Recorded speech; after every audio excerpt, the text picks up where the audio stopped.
At the beginning of the meeting, we'll have some business. So can you all hear me online? Just want a thumbs up. Greg, I can see you. Can you hear me? Yep. Okay, great. So I'm Siobhan Martin. I am chair of the PEBB board. It is Tuesday, October 17th. We are beginning this meeting and I am going to do a roll call and see who is here. So Dawn Mottner, are you here with us online? Yes, ma'am. Hello. Great. Hello, Dawn. Greg, I can see you, so I know you're here with us. Welcome. Chicky, I can see you too. Welcome. All right, Andy, you're right here. Hello. Kimberly, Good morning. you're here too. And we have a new member, Emily Wong, who is on her way to be here in person, and she said she was going to try to join online. Emily, are you online? Yes, I'm here. Great, great. Glad you could join us online, and we'll see you in person when you get here. Okay. And then Rob knows he is not able to join this morning, so he will not be here.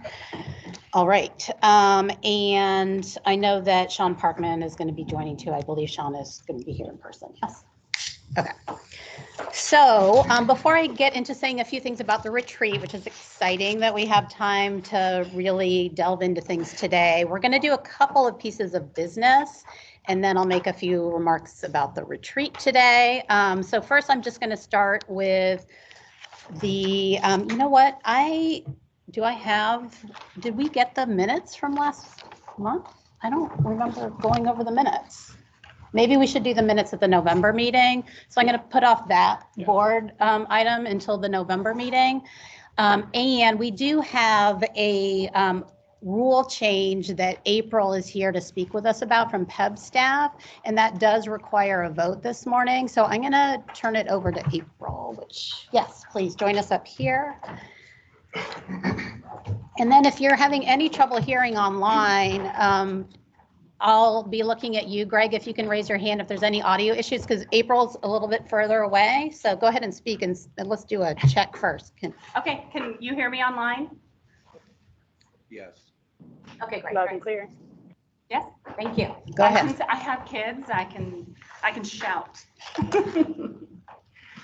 I'm April Kelly. I'm with PEBB staff. I am the rule coordinator with both PEBB and OEB. So thanks for giving me about 5 minutes to crash your party this morning. I'm here to talk about Division 65, and I did provide overview background. I feel like it's easier to kind of get the background on why I'm here. So in the last legislative session, House Bill 2611 was passed, which added dental and vision onto, or as available coverage for what we call our SB 551 group, or our Senate Bill 551 group, which is community college, university staff members who self-pay, or they pay about 10%. But at any rate, the legislature passed a bill that added on dental and vision coverage. So great, we needed a rule change and thought easy peasy.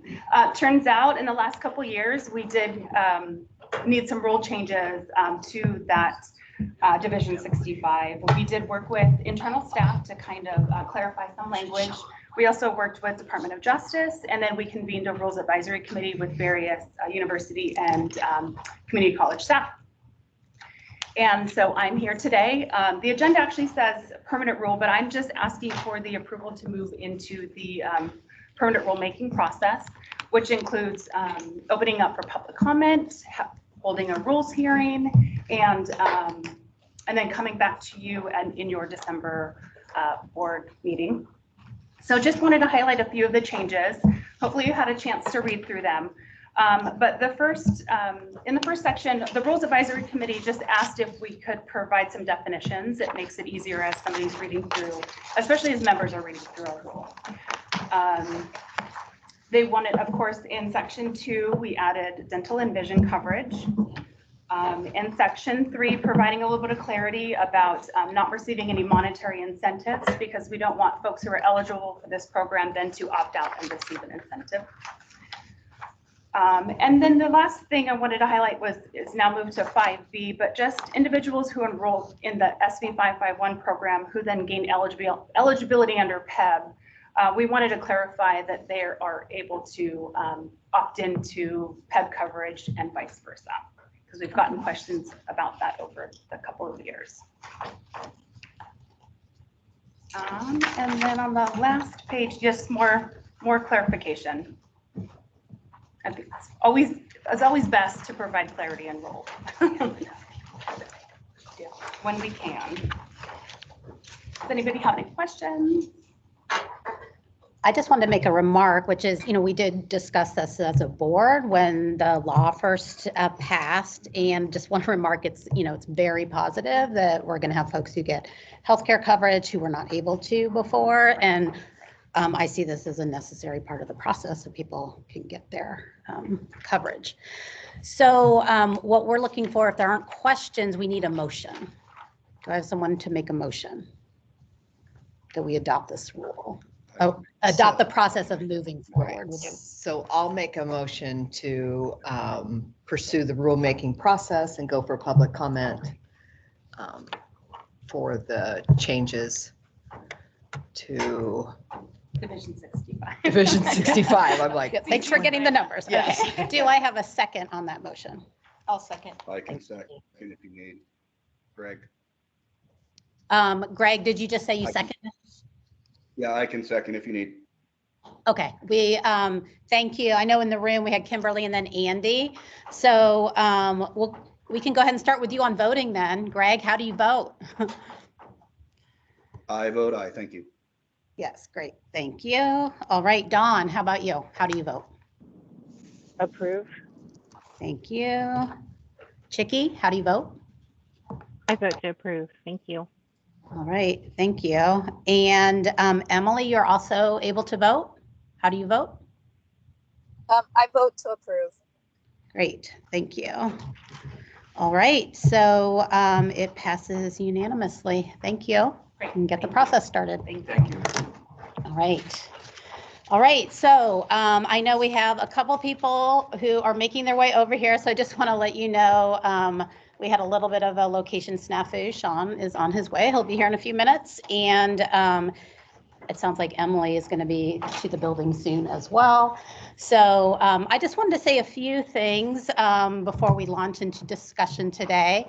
I really do appreciate folks giving a lot of their time for this meeting. It is something we do once a year, and you all are busy.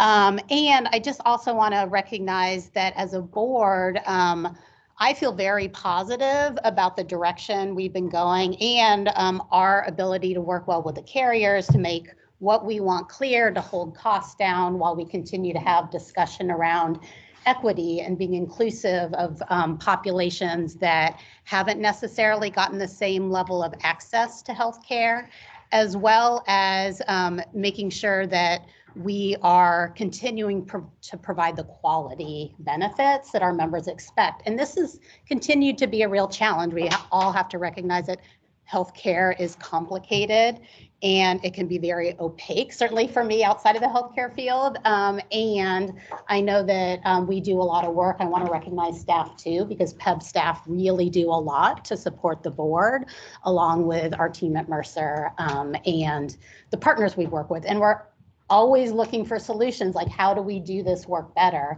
And this is really a chance for us to dig into that and to think about, like, what are the bigger picture things? So not get caught so much in the weeds, but what are the bigger picture things we need to do as a board to continue to have high quality healthcare and for our members to have the access to the care we need. So I just want to say thank you for being here today and giving several of your hours, and I look forward to good discussions. And Ali, are you planning to share some Are we going to things? do introductions Oh, first? Or sure, do we can need to do go, that, or- whatever, Either way is fine. your call. Okay. Well, I Sean can, and everybody then. Yeah, why don't we wait a moment for introductions, just because then we may have Emily Yeah. and Sean in the room. okay, sure. Yeah. Yeah. Well, thank you very much. And I just want to say a few things, give you a couple quick updates. And one of those is really what's been going on at OHA. And I think for those that follow the news or those that work in OHA, there's a lot of change going on. Some may even say a little bit of chaos from time to time. There is light at the end of the tunnel. I think they're really close to hiring an OHA director. I think there's 2 or 3 candidates that they're conducting interviews with this week. So I think, by the end of this month, they could potentially have a candidate and who, may start by the holidays or by January 1st, depending on their schedule and I guess location. But that brings me to HPA director. The position I've been filling is on an interim basis. What the plan is there's 2 or 3 executive positions that are vacant right now, and one of those is the HPA director. They're looking to fill the OHA director first, and then they would have the authority to recruit from the existing recruitments for those executive positions, or potentially bring in somebody that they're familiar with. So I believe that will happen fairly soon after the OHA director is hired. So I have not applied for the permanent HPA director position. I'm more than happy to come back and work for PEBB and OWEB, which is my passion, but I'm happy to fill in as OHA needs me. And so that's really the plan for OHA. I think, PEBB and OWEB staff have really been we're kind of independent from a lot of what goes on in OHA. I think, as many of you know, we used to be in the Department of Administrative Services. It's more of an employee benefits program, got moved to OHA, became more of the transformation of healthcare, more involved in maybe some of the politics as well. And, but we have our business to conduct each year. And I think, for the most part, staff have really remained resilient and in keeping kind of focused on carrying the board's priorities forward, and for both PEBB and OWEB. And that really hasn't changed or really hasn't been impacted. Come on in, Don. Anywhere's fine. And so yeah, staff is doing the wonderful job like always. And as Siobhan said, they work really hard. And I honestly don't think we've had any kind of turnover in quite a few years, other than just retirements. And I just think I marvel at how close our teams are, and really a lot of that. A lot of credit should be given to Cindy and Damian and April and Linda Freeze, Barry Burke. I could go on and on, but really a great group to work with. So I should be very proud. So I think what we're here today, if you had a chance to look at the deck, we'll talk a lot today about the 3.4% increase and how that really underlies the majority of policy decisions undertaken by the board. And I think that when the board sits down every year, like we'll do in 2 or 3 months, and facing a starting point above that 3.4% legislative cap, the goal that the board has always put first and foremost is to really hold members harmless and their family, not pass costs down, be higher deductibles, co-pays, co-insurance, etc. I think that challenge that we face every year is that the commercial market trend is 6% and above. We'd be lucky if it's 6%. And the 2025 renewal is really not going to be any different. If anything, it'll be likely more challenging. So the influence of PEBB across the commercial market really shouldn't be understated. I think that this is business that every carrier would love to have. I don't want to steal any Mercer's thunder here, but I would like to acknowledge the fact that A medical RFP will be a large focus of today. So I think without getting into too much detail, at the end of the day, what we would be looking for from the board is for you to approve or not approve staff and Mercer devoting resources to begin the planning, organizing, and developing a medical RFP. So it wouldn't necessarily be yay or nay on a medical RFP. It would be to start the work to develop one. And at that point, given the additional substantive discussions that we would have both internally and with the board, we would come back to you to ask for approval at a later date. Does that make sense? Any questions on that so far? Okay. Morning, Sean. Morning. So I think it's important to acknowledge, you'll hear some pretty heavy technical information today, and not to get bogged down by that. Everyone has varying levels of background and expertise, knowledge in the healthcare world, and we want to ensure that that you have the support of staff, Mercer, other board members that you need to make confident decisions. At the end of the day, that's what we're trying to do here, is make informed decisions for our members. So the last thing I wanted to say is there will be a real opportunity for board members to step into work group roles that drive policy this year. And I don't mean to make eye contact with them.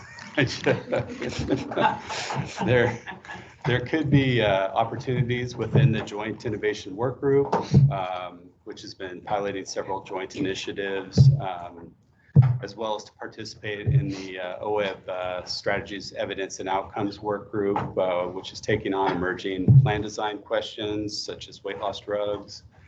We'll likely take on more joint initiatives within CIAO. And again, I would urge you not to be intimidated by the technical nature of these groups, and you'll have the support that you need to get through and make confident decisions and drive good policy that really do make a difference for members, and that you can feel confident in recommending to the board. So please, if you have any interest in participating on either of those work groups or have questions, please know that you'll have everything to experience success, and to let me know or Siobhan if you have interest, and we'll talk further. With that. All right, thank you, Ali. So we held off on doing introductions until we had more folks in the room. And I do think we should start with our PEB board members who are online. So I'm going to look to you, Greg, because you're on camera, to share. And then do we want people to share a couple more things about why? So I'm going to follow our agenda here. So when you introduce yourselves, please tell us your name, your position, and how long you've been involved with PEB. All right, can you hear me fine? Yes. Good morning from beautiful Lake Tahoe. Oh, he's traveling. I know, again, it's horrible. We always seem to have these meetings.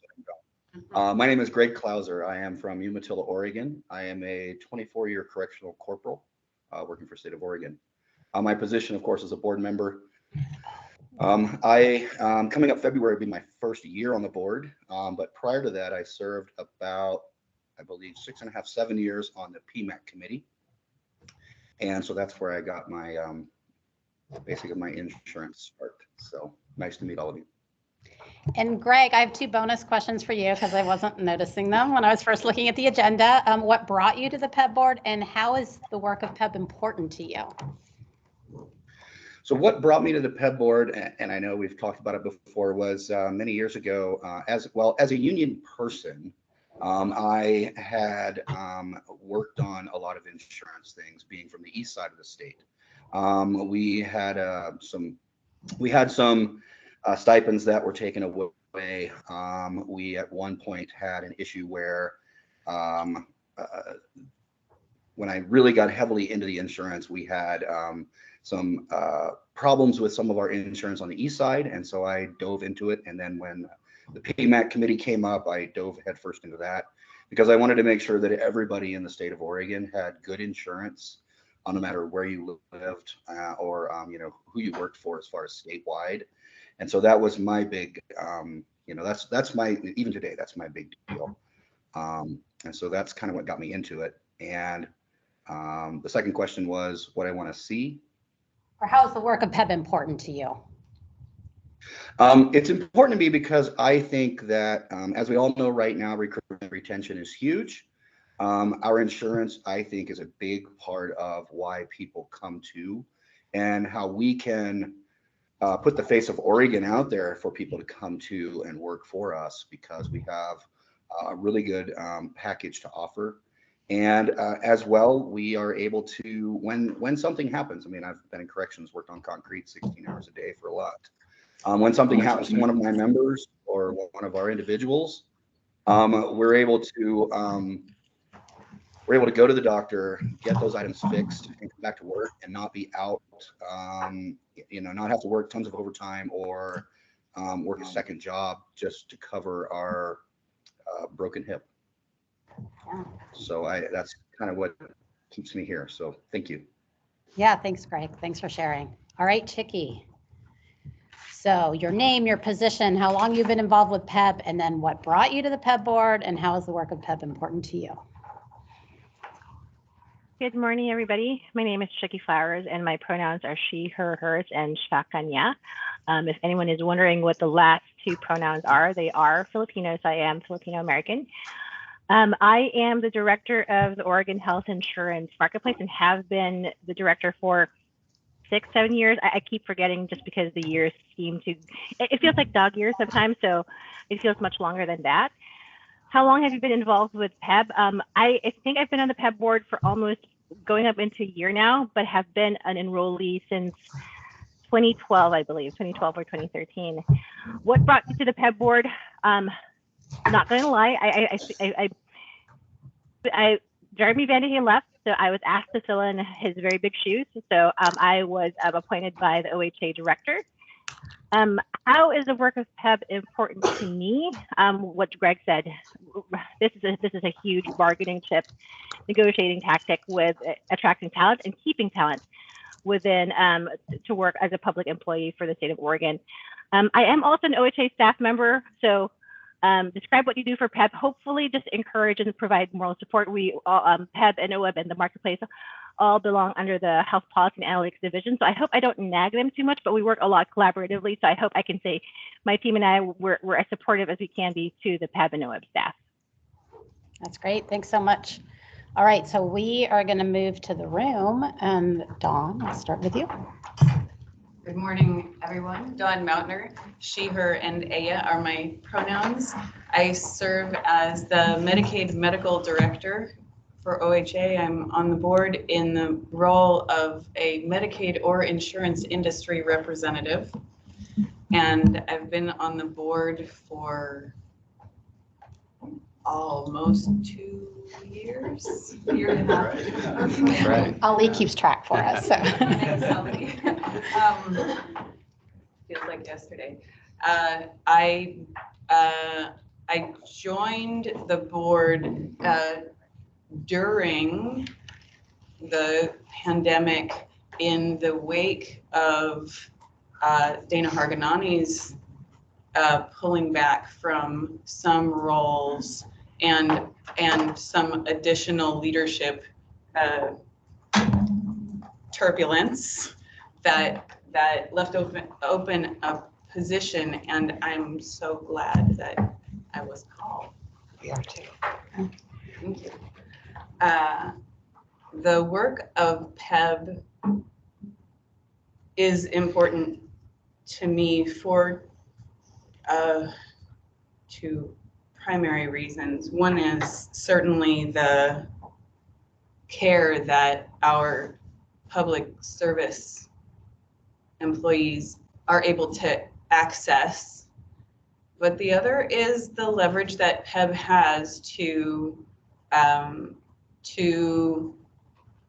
encourage a kind of health care and healthcare delivery and access across the state of Oregon that meets the needs of all people in this state better.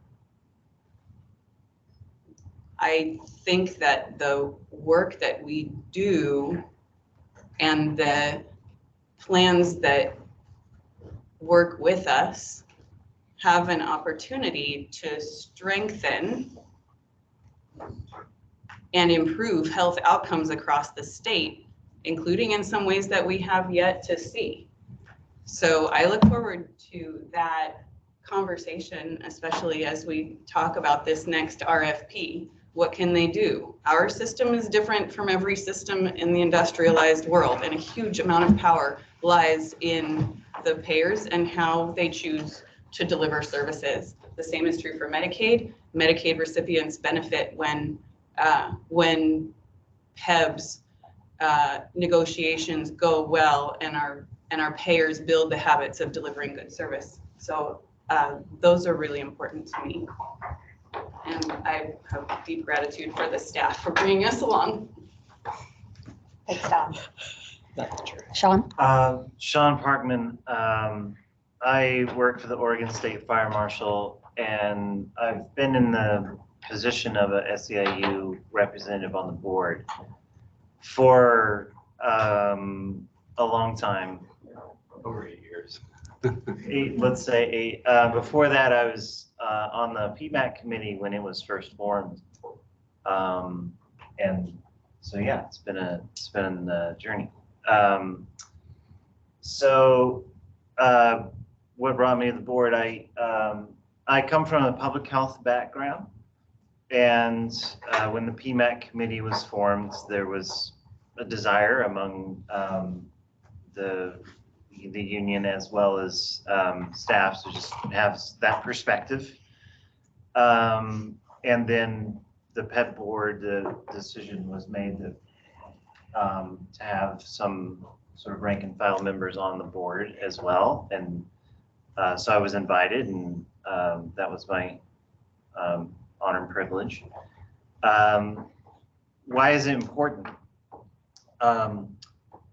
Over the years, it's really clear to me that the healthcare industry is always changing. I won't say evolving, it's changing. It's changing. And change can be good and change can be bad, depending on how it works. And so, but it's always changing, it's never holding still. And I think that how the board reacts to those changes in some ways, in many ways, influences whether change is good or change is bad. Of course, it's not that simple, but it's complex. But it needs an involved board that's well informed and guided well by very informed, well-informed staff and cooperation with plans and so on. And there's vast consequences I don't really need to detail, but things around equity and access and going the way of the rest of the market, most of the market in the United States, of basically eroding benefits in the face of change, which has really been the history of the American healthcare systems since the 1980s. So we've resisted that because we've been able to find ways to adapt so far.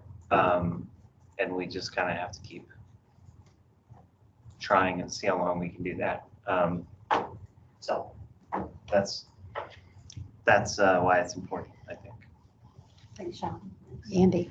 So I'm Andy Foltz. I am PEBB board member.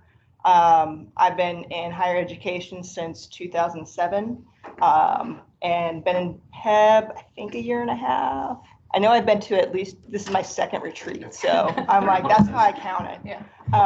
What brought me to the PEBB board is my AAUP union said we need a representative or a union representative, and that's now AAUP/AFT, so representing that. But I think what's really important to me about PEBB is one, I was raised on PEBB, and it's made a difference. I've had a family member who's had a serious issue that saved us probably hundreds of thousands of dollars. So personally, it's very relevant. And the other reason it's important is I want to make sure it's very robust, because I have an employer, my specific employer, who has and continues to want to get rid of PEBB for our employees. So we'll be negotiating that. So so it's a big part of what's important to me. So Kimberly Hendricks, I'm the superintendent at Santiam Correctional Institution. So I work for the Oregon Department of Corrections. And I've been on the PEBB board, I think since 2016 is roughly what I think. I had the privilege and honor to have this wonderful dance with Sean where I was vice chair, chair, but I hadn't been vice chair the whole period, so I could be vice chair again. We got to do this wonderful sharing of those roles, and it was during the period of time where I had no idea what any of you were speaking, and I'm pointing to the Mercer staff. I call it actuarial speak. It's a different language all in its own. But when we talk about that staff and everybody help you, we had some interesting years back then. We continue to, but the reason why I was became a part of the board was I was filling Mitch Morrow's shoes, which any of you that know Mitch, those were some shoes to fill. And because the Oregon Department of Corrections, we have over 5,000 employees, a lot of members of PEBB, and we needed to make sure that we had a voice at the table, or at least someone who was listening that could go back and tell the director and tell folks, this is the path, is this the path we want? And what has really happened more often than not, and I'm sure it happens to Greg, we get those emergency calls where somebody messed up in some way and they're losing their benefits. And there's been many times when Cindy and her team have helped me, and then only for me to report that within 3 months that individual passed away. So the last thing you want is somebody, when they are struggling, to then have to worry about their health care, right? That's the last thing we want. So I just think that being a part of PEBB, the important work that I get to witness and be an active member of, even though I don't always know what everybody's talking about, I know how much I care and love DOC and the state of Oregon. So I figured that will just be okay, right? That you all will help me know. And then from the very beginning, and I think that you guys, I said, once I said I was on the board, I made this a priority, because being a superintendent, I mean, the whole world can just fall apart and then you got to deal with it. But PEBB was too important. So I made sure that PEBB was a priority. And just like Greg, I call in from the lake and I call in from vacation, or laundry mats, wherever I can find signals. Because we want to be a part of this and make sure that votes matter and that attendance matters. And so it's an honor and a privilege. And I'm a little upset with you, but it's okay. Pointing to Sean, I didn't know any of this. I didn't know Sean was moving on. So anyway, I didn't get a warning bark. Yeah. So Sean, we're working on Sean's position right now. As Sean mentioned, he was on an SEIU seat, and now we have a management seat open. So the governor's office is kind of going through a transition themselves right now. And we have a new policy advisor that we're meeting with and talking with. And so, we know that Sean is an invested member of PEBB, and definitely want to honor him. Doesn't have to be a going away if that's what it ends up being, but we can honor him on a weekly basis for all this stuff. Right? Yeah. Exactly. I mean, you have invested so much time. Yeah. Yeah. All right, well, I'll introduce myself and then we'll introduce our newest member. So I'm Siobhan Martin. I am the Deputy Executive Director of SEIU Local 503. So I occupy one of the SEIU seats. I've been at SEIU for 23 years. I've been on the PEB board, I believe 6. I'm looking to you. And I've been in many roles in our organization. And I started off, I did some political work, and then I helped organize home care workers. And many of the things folks are saying resonate with me, because one of the big things about the job that I'm in is, we want to make sure we have good quality healthcare for all of our members. And we represent low-wage workers, and we represent folks who have really good benefits under PEB. And for me, making sure that we can influence the entire market and how that impacts folks who are getting care through the Oregon Health Plan, and even through setting up trusts. I mean, one of the proudest things we've done in the last few years is set up a trust for our nursing home workers who had very inadequate health care through their jobs. And so how do we make sure that we have systems that care for people? And I think we've done incredibly good work around bending the cost curve at PEB without the cost shifting. And that really is about how we're being as a board and how we're acting with our carriers and what we expect of them. So, that is work that is near and dear to me in terms of how we can impact the market overall and continue to have really good benefits, because it absolutely impacts folks who work for the universities and for folks who work at the state to have these benefits. So, yeah. And Emily, I want to welcome you. This is your first meeting and you get to be here for a retreat. So please introduce yourself. Yes, this is so exciting. I'm sorry I was late. There was a car accident over by Oregon City. And so, yeah, but so bad timing on my part. But I did follow through the internet. So, yes. But my name is Emily Wong. I use she, her pronouns. I've been an SEIU member since I started working at OHA in 2011 as the health equity policy analyst. So I don't know how many years is that now. But then I ended up, what brought me to the PEB board, I ended up being OHA's first contract specialist, which is a unique partnership between DAS, OHA, and SEIU. It's a one-of-a-kind program in the country because it's in the public sector. They have contract specialists in the private sector. So Kaiser, I think, has always had contract specialists, but Oregon is the first to have it in the public sector. And that happened in 2019, and it was also bargained in 2019 as well. And so that was a job rotation for me. I should say a little more about my position at OHA. I'm health equity policy analyst. I'm also the legislative lead for our equity and inclusion division's legislative team. So I've been leading that team for like at least 12 consecutive legislative sessions. I'm also the lead staff for cultural competence continuing ed for healthcare professionals. But through my job rotation with SEIU as a contract specialist, I actually learned a lot more about what Siobhan was saying and just how to represent the lowest paid worker and the highest paid worker.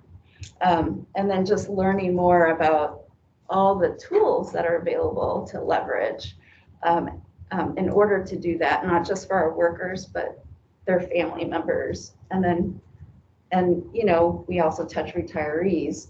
And so that was really enlightening. And during that job rotation, I was asked to serve on the PMAC board, or not board, PMAC.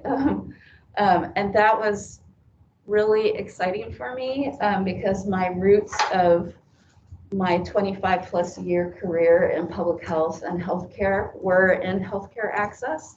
I was the former assistant director for Children's Defense Fund, covering kids and families, which is one of the largest healthcare reform initiatives in the US. So every state in the country had a Covering Kids and Families initiative. And so I was in Minnesota at the time. I oversaw like Minneapolis public schools and Olmsted County, which is where the home of Mayo Clinic.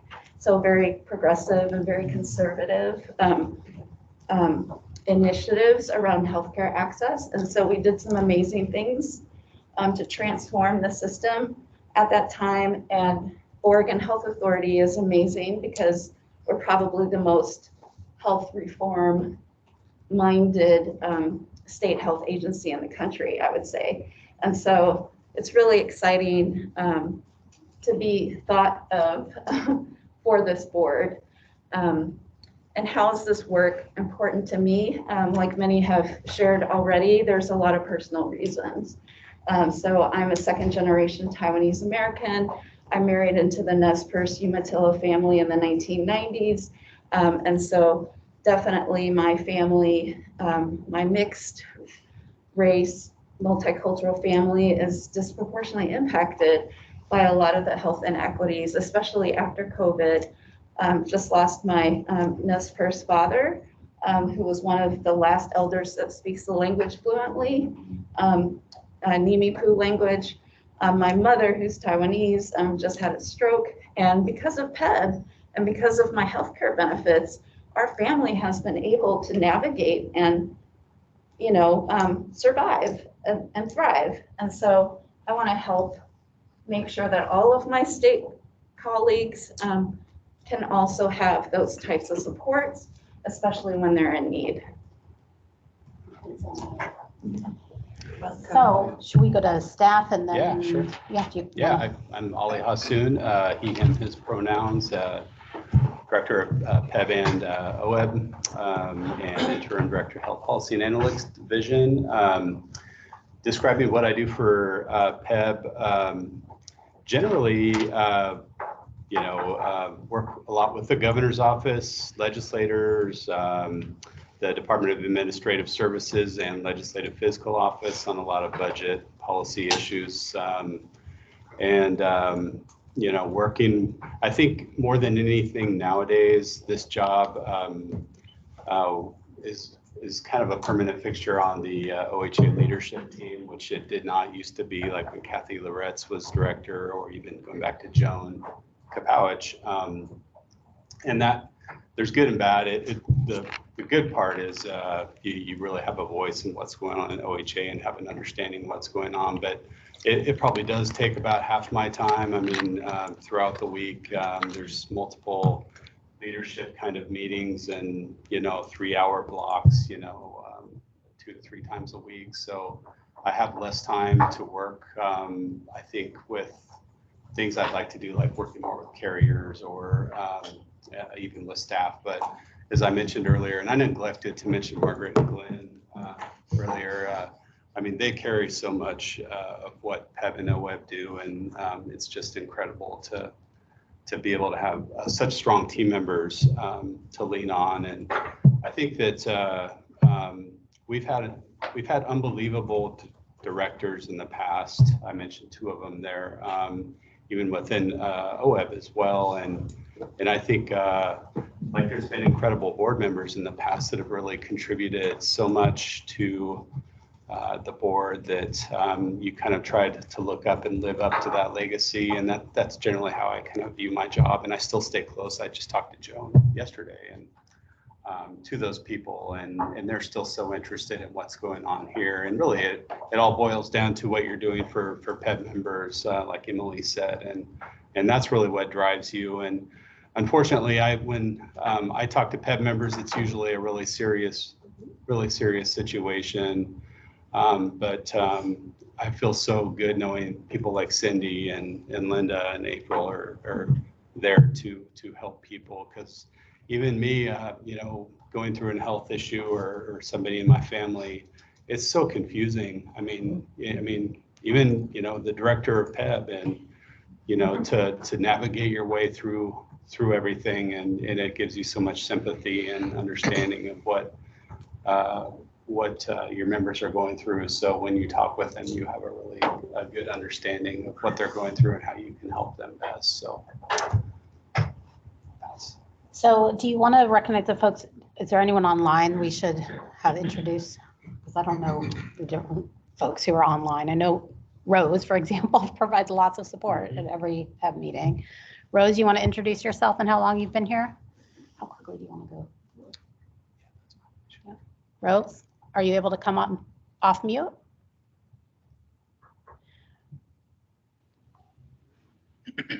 All right, I'm not seeing Rose come off mute. So Brian, I believe that's you. Is that right? Brian Olson? You want to introduce yourself? I am off mute. Thank you. So you would like me to introduce myself as well? Yeah, just say who you are, your position, and how long you've been involved with PEB. All right, and I apologize. I had the volume down a little bit as I was drafting in the background. So my name is Brian Olson, and I apologize I'm not on video. I'm having some bandwidth issues this morning.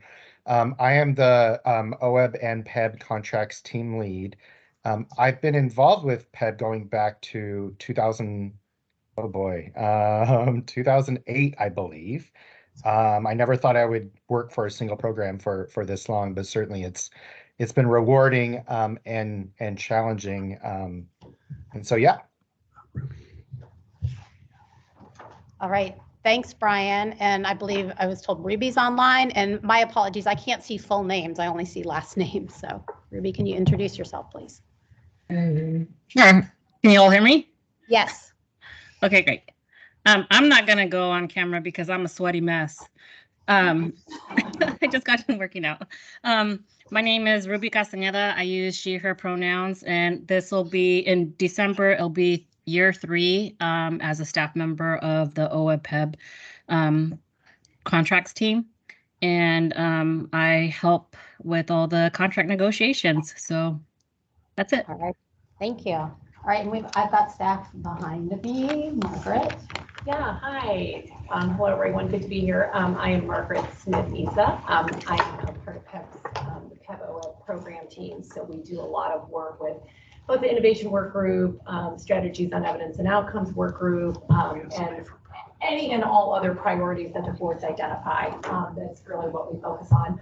I have been with PEB 16 years. I started when I was 11. No. Right, yeah. It's hard to believe that it has been 16 years, but it's been a very certainly dynamic and very full 16 years, and a lot has changed.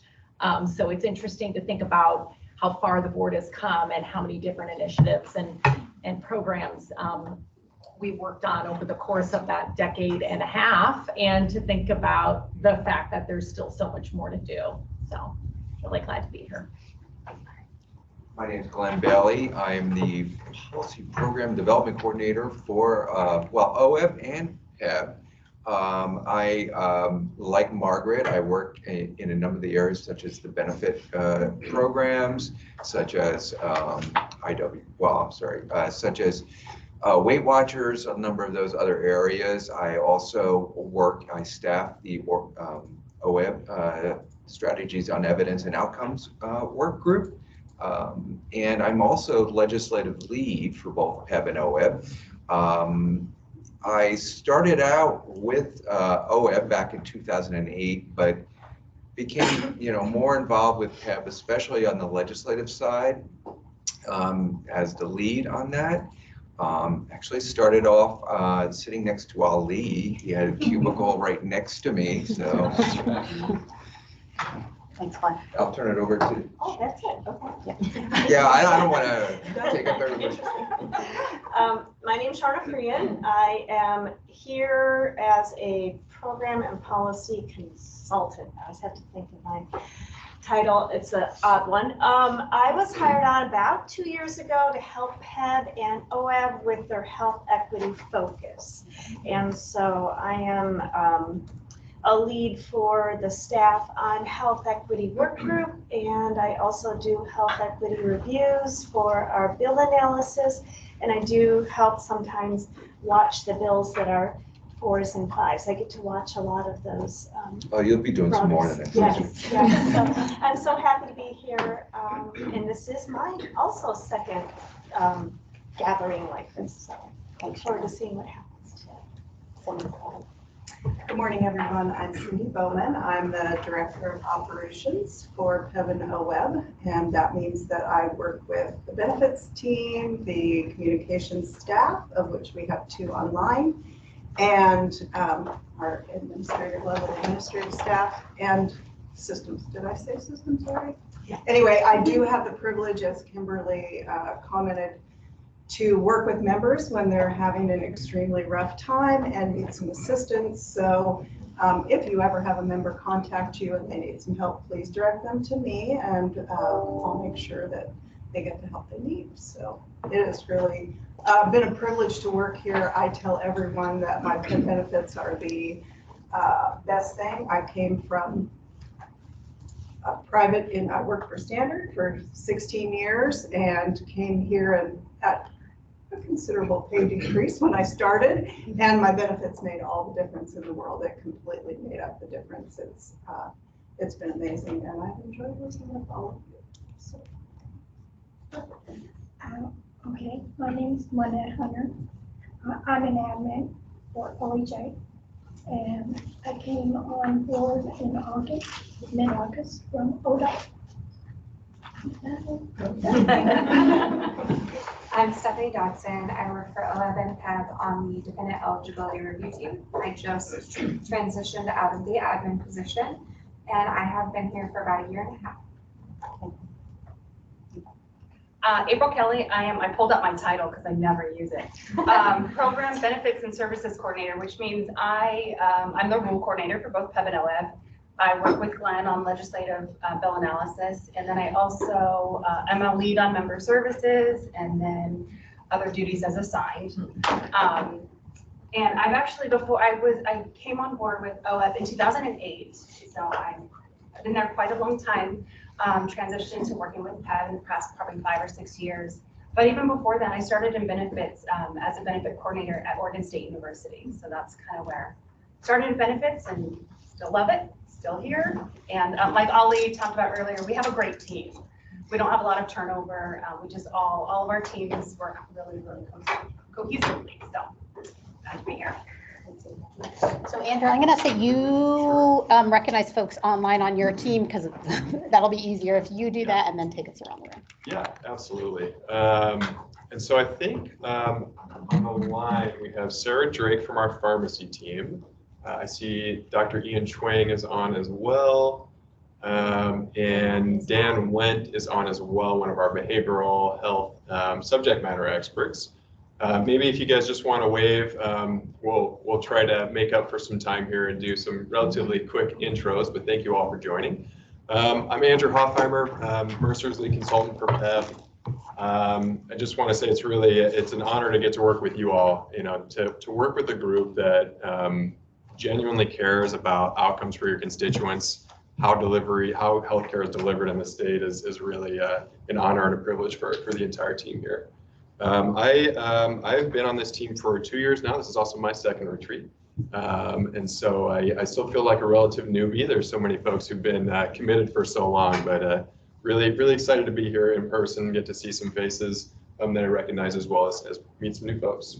So Christy, do you want to go next? Yeah, so I'm Christy Ewing. I've been supporting PEBB and OEB for about 1.5 years now. And my role is supporting all of the wonderful health equity work. I get the privilege of leading our health equity committee and work group. And I just want to recognize the OEB and PEBB staff that contribute so much time and energy to our work group. Brian Olson, Ruby, Castaneda, Sarah Bertram is new to that, Sharna, Teresa Cross, Cindy Bowman. I think I got everybody. And then we have some wonderful Mercer folks as well. So it's just such meaningful work. And then also I support and help with the behavioral health. So grateful to be here. So we're sort of sprinkled around. So maybe Emery, if you want to go next, and then we can kind of do the circular thing. Emery Chen, he, him. I've been with Mercer for quite a while. I've been working actually on PEBB since Mercer won the business back in like 2008. So I've been on for many years working with staff and just enjoying that quite a lot. I'm actuary, lead actuary. I guess James is an actuary as well on PEB. I work also on the IWG with Margaret and others, so helping out with some of the OF stuff. And I don't know, I'd like to just throw out ideas and just see how you all react to it. And hopefully we get to do some of that today, actually. So you know, let's have some fun discussing, you know, how we can make PEB the way you want it to be. So, James. I'm James Matheson. I've been kicking around the Northwest healthcare for a very long time, making Margaret look green. I'll take it. Long ago, I did a lot of work in Washington and worked with their PEB a bunch. But I've been around since Kit Sauber talked about the prioritized list, and we tried to do Hillary Care in Washington. And more recently, I'm also a twice failed retiree. More recently, I am just working on the innovation work group with, you know, some dabbling on the PEB and OEB sides. And starting this month, I am a member of OEB Plan 5, Hood River School District. I'm very happy to report it. Yeah. All right, hi everyone, I'm Maggie Kincaid. I generally serve as project manager on the team, but also help integrate PEB and OEB together from the perspective at Mercer. And yeah, generally support you all as best I can and sit on the health equity committee as well. Emily Fuller, I'm the newbie. I've been at Mercer for about 5 months and I do project management and support PEB. So I'm Mary Kay O'Neill, and this is my first board retreat, but I've been around Mercer for almost 8 years now, and I occasionally get PEB questions from my colleagues. So I'm not totally out of the loop, but maybe I should just take a minute to give my background. So I'm a physician. I'm Seattle-based, and during my career, I haven't tried retiring yet, but I've done different things. So I worked at Virginia Mason for 13 years running the PM&R department, and I'm a PM&R trained from University of Washington. So I have a lot of background in issues related to disability and accommodations and things like that. So from a equity perspective, some of my expertise is useful because I know how to do, you know, job analysis and modifications and things like that. And I serve on Mercer's accessibility BRG internally for our own company. So that's a little one piece of my story. Another piece of my story is that after I left Virginia Mason, I went to work for 5 years as a medical director for a medical plan.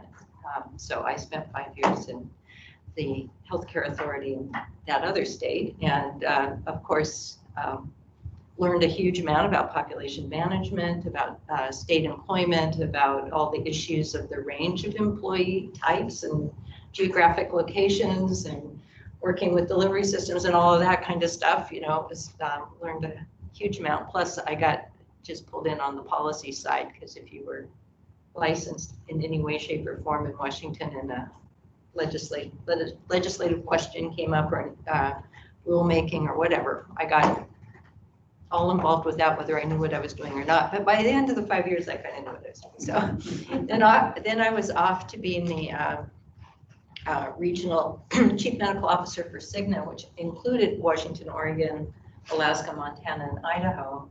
So I spent quite a bit of time here, you know, dealing with issues related to the network, you know, so who are the component parts of the Oregon health delivery system and how do those things work? And I know that's not always a stable situation. Obviously, things are evolving, but I did spend a lot of time down here, and I was on the committee that was overseeing the first part of the, I always get the acronym wrong, it's sort of the medical home program. So I was part of that Oregon board that put that together. And then I did spend a year and a half or so as the Washington medical director for Regents. So I was down here all the time for meetings. I did a year at Coordinated Care as a medical director. So I have done Medicaid, managed Medicaid, and then I've been now at Mercer doing all manner of things for different organizations and companies. And so very interested in making sure the right thing happens for people, that it's not possible to find what you need to find, that as a number of people have stated, when somebody's going through an episode, that shouldn't be the time where everybody's expecting them to have a advanced degree in healthcare administration, you know, and even those of us who sort of do still can have a hard time. So, and also to connect all the pieces of work that I know you guys have done so that there's this working together to help hopefully maintain people's health, help them early, help them well, and allow them to be, you know, productive members of their family, community, and their workplace. So I'm delighted to be here. I may have too many ideas, by the way, just warning. And I'm delighted to work with my colleague Ian Schwang, who I know has been working on the OEB side. And as you know, healthcare is so complicated. It's good to have several people's back experiences brought to the table. And Ian is particularly great at his ability to take healthcare data and really tell you what it actually means or what pieces we should be getting so we can tell what's going on. So I just want to give him a little plug. Stephen. Thanks, Mary. Stephen Neldner. I've been with Mercer for 19 years. I've been supporting PEB and in a couple of ways, probably for the last 6 or 7 years, supporting staff who support PMAC and the Worksite Wellness Coordinating Council, some other various projects like Aaron and I are working on the survey, the well-being survey, so various other projects to support PEB's health and well-being. And we've worked on the well-being strategy that you saw a preview of, and we're working to build a tactical roadmap on that and actually executing in some of those pieces. So I'm here today to thank you for allowing me to be here again. This is my second retreat, and also to put into context the importance of population health in addition to benefits. Benefits deals with people once they're in the situation oftentimes. We'd like to prevent people from even getting there. So we'll talk more about that today as well. Hi, everyone. I'm Erin Ward. I am with Mercer, and I have been working with PEB since 2019. I partner closely with Cindy and the communication team on member communications, and I also dabble in other things like the wellness survey with Glenn and Margaret and Teresa, and also with Charlotte on the listening session. So I'm listening in here to see what we can hear about, you know, that will be good for members to learn. So thanks. Okay, I think, did we get everybody? I just want to make sure. I think so. Okay. So we actually flip back a few slides and just take a quick look at the agenda. So we'll make up for some time throughout. So I'm not too concerned, but I'll just make a couple of quick comments and then we can decide how to move forward. So the way that we've structured today's retreat is to, again, talk about a potential medical and pharmacy RFP and what that can achieve for PEB in terms of advancing your goals and your mission that are above and beyond what we can do through our annual ongoing work, whether it's renewal, some of the other work streams. And so that's the achieving PEB's vision section. And then from there, we've got some specific content areas, medical and pharmacy content areas that we've pulled forward based on what we know about PEB's priorities and the fact that these are high impact areas. And so if you're looking at the agenda, these are from population health through pharmacy. Obviously, this is not an exhaustive list of topics that we'll need to sort of wrestle with if you decide to move forward with an RFP. But these are high impact, high priority areas for PEB. And so the intent of those sections is to have a discussion, get some direction from you all on what your priorities are within each of those areas, and talk about some of the potential trade-offs that inherently exist within those sort of topical areas.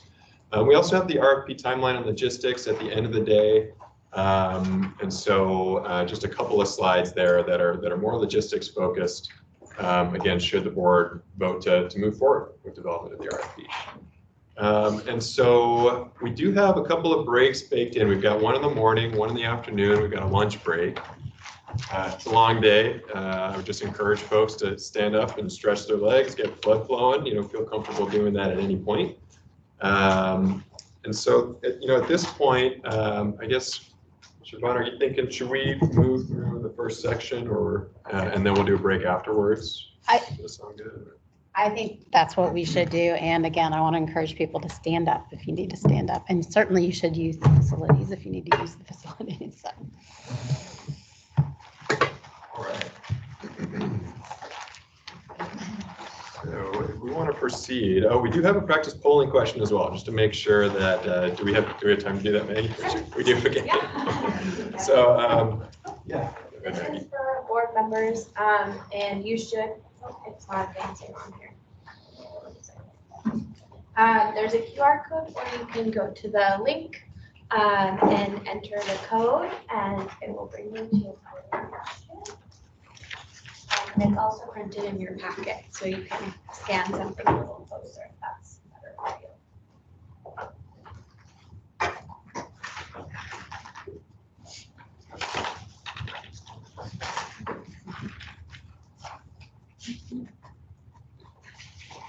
My Wi-Fi is very slow. I don't know if that's others are experiencing that. It's the most hard-hitting question we're going to pose to you all today, so we're going to make sure you give it a lot of thought. You might need to say it super wisely.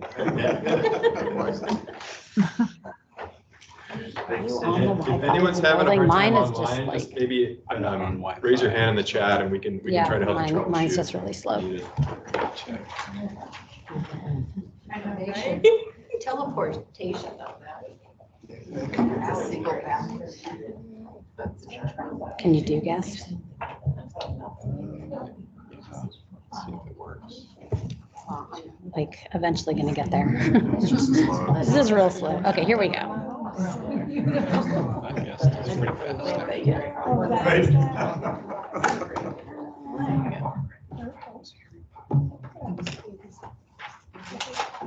Okay, there we go. All right. So hopefully no one's having any technical issues. Teleportation, interesting. Okay. Guess that.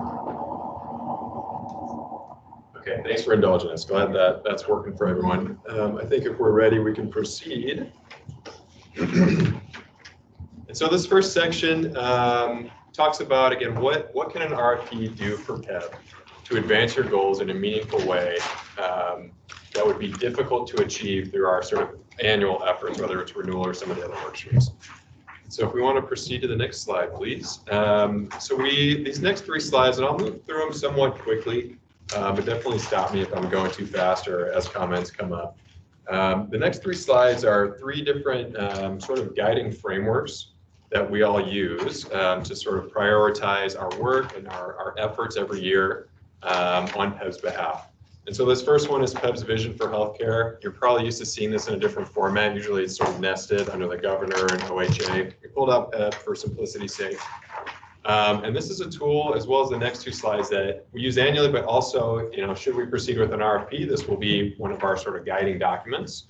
And so some of the components are around innovative delivery, focusing on quality and improved outcomes, creating informed consumers with healthcare, delivering accessible information and decision-making support, appropriate incentives across the whole ecosystem, so the plan, the provider, the member, and just generally keeping affordability in mind, both for the employees and employers. So if we want to flip to the next slide, we'll talk about our second of 3 guiding frameworks. This one is the health equity strategic pillars. So as everyone is probably aware, the board has determined that health equity is really the key strategy upon which decisions are made. And so we bring this forward quite a bit. This is a really helpful tool in terms of giving us a framework through which we can take action. And so there's a lot of health equity work that we do throughout the year between the work group, our screening tool, monitoring carrier efforts around data and reporting, monitoring carrier efforts around capabilities for referring folks to resources in the community. And so this sort of category of work is big for us collectively. Obviously, this is a highly complex area when you try to address population inequities. We have certain tools in our benefits toolbox that we try to tackle those inequities using those tools. And so similar to the last vision statement, this also, should you move forward, will be big in the RFP development in terms of how we write that and what we try to accomplish. So we've got our third, if we want to proceed, our third of these three guiding frameworks, I'll call them. This one is PEBB's long-term goals. And so these 8 goals were established this time last year during the last retreat. And so, you know, between these three tools, it really drives, again, what we focus on annually, but we can also leverage these should we move forward with the RFP. If we want to flip to the next slide, please, Maggie. And the point that I'm sort of trying to get to is that, you know, there are a lot of things that we can achieve annually through the renewal, through our ongoing efforts. We've captured some of those here on this slide. And so this purple column are some of our work streams. And then we've included a statement or two around our joint accomplishments between the board, staff, and Mercer. This is sort of, you know, woefully inadequate and high level because there's just a lot that we all do, right? But the intent here, again, is to talk about what can an RFP do for PEBB above and beyond what we can do annually through the renewal cycle and other efforts. And so if certain wholesale changes wanted to be considered around how PEBB contracts with carriers, how those contracts capture expectations around any number of high priority items, whether it's behavioral health access, expectations around how the plans should be addressing inequities, different care delivery models. These are items that are either difficult or impossible to achieve through the renewal cycle. And so, you know, the way that it works today, you know, when we're collaborating with carriers, you know, ideas go back and forth. They bring forward ideas, we bring forward ideas, we work with them on, you know, trying to solve for all of PEBB's issues. But to a certain extent, you know, we're sort of reacting to carrier capabilities, and we push them on those capabilities. But an RFP is an opportunity to sort of flip that and say these are our expectations, you know, and then release that to the market and see what comes back. So it's a little bit of it's just a qualitatively different approach than what we do through our renewal work every year with carriers. Can I Yes, add something please. on the table? It is a bit of can of worms, but I don't mean to like open the whole thing right in the mouth. I just want to put it on the table.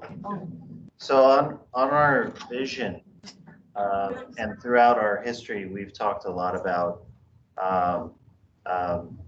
evidence-based practices.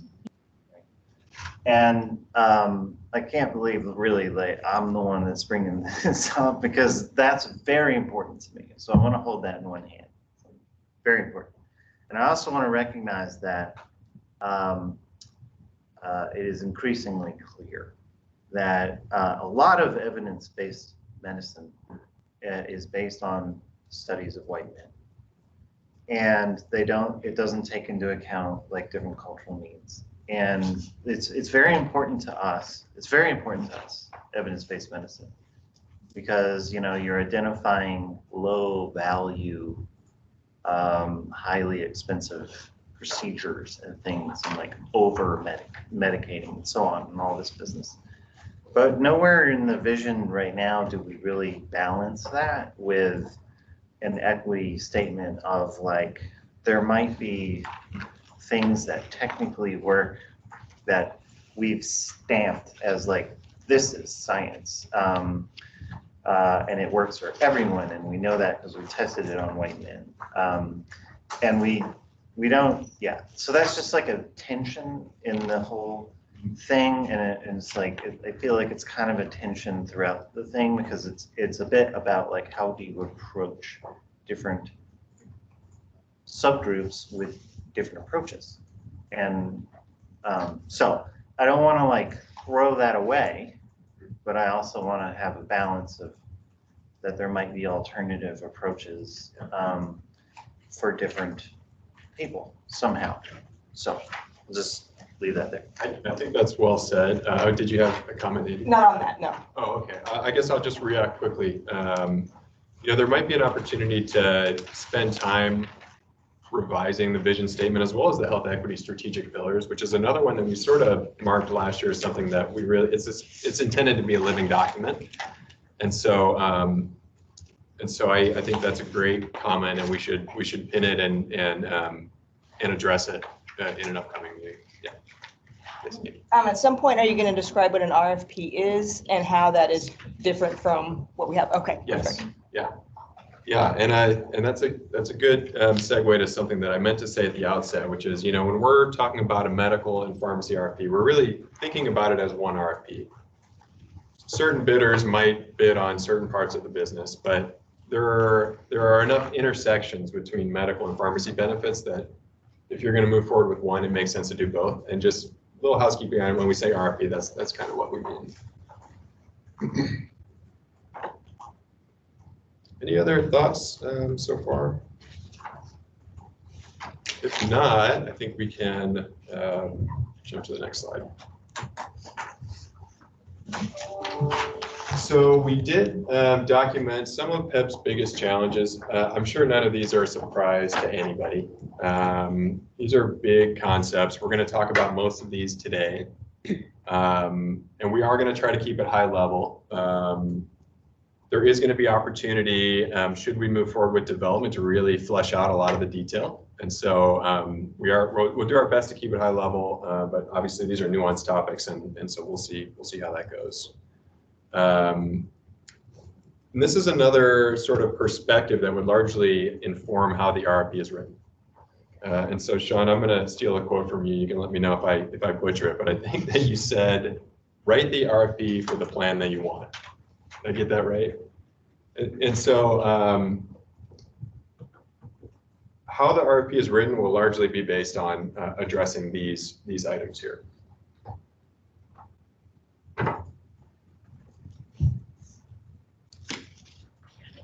Okay, so let's proceed to the next slide, talk about what an RFP can do for PEBB.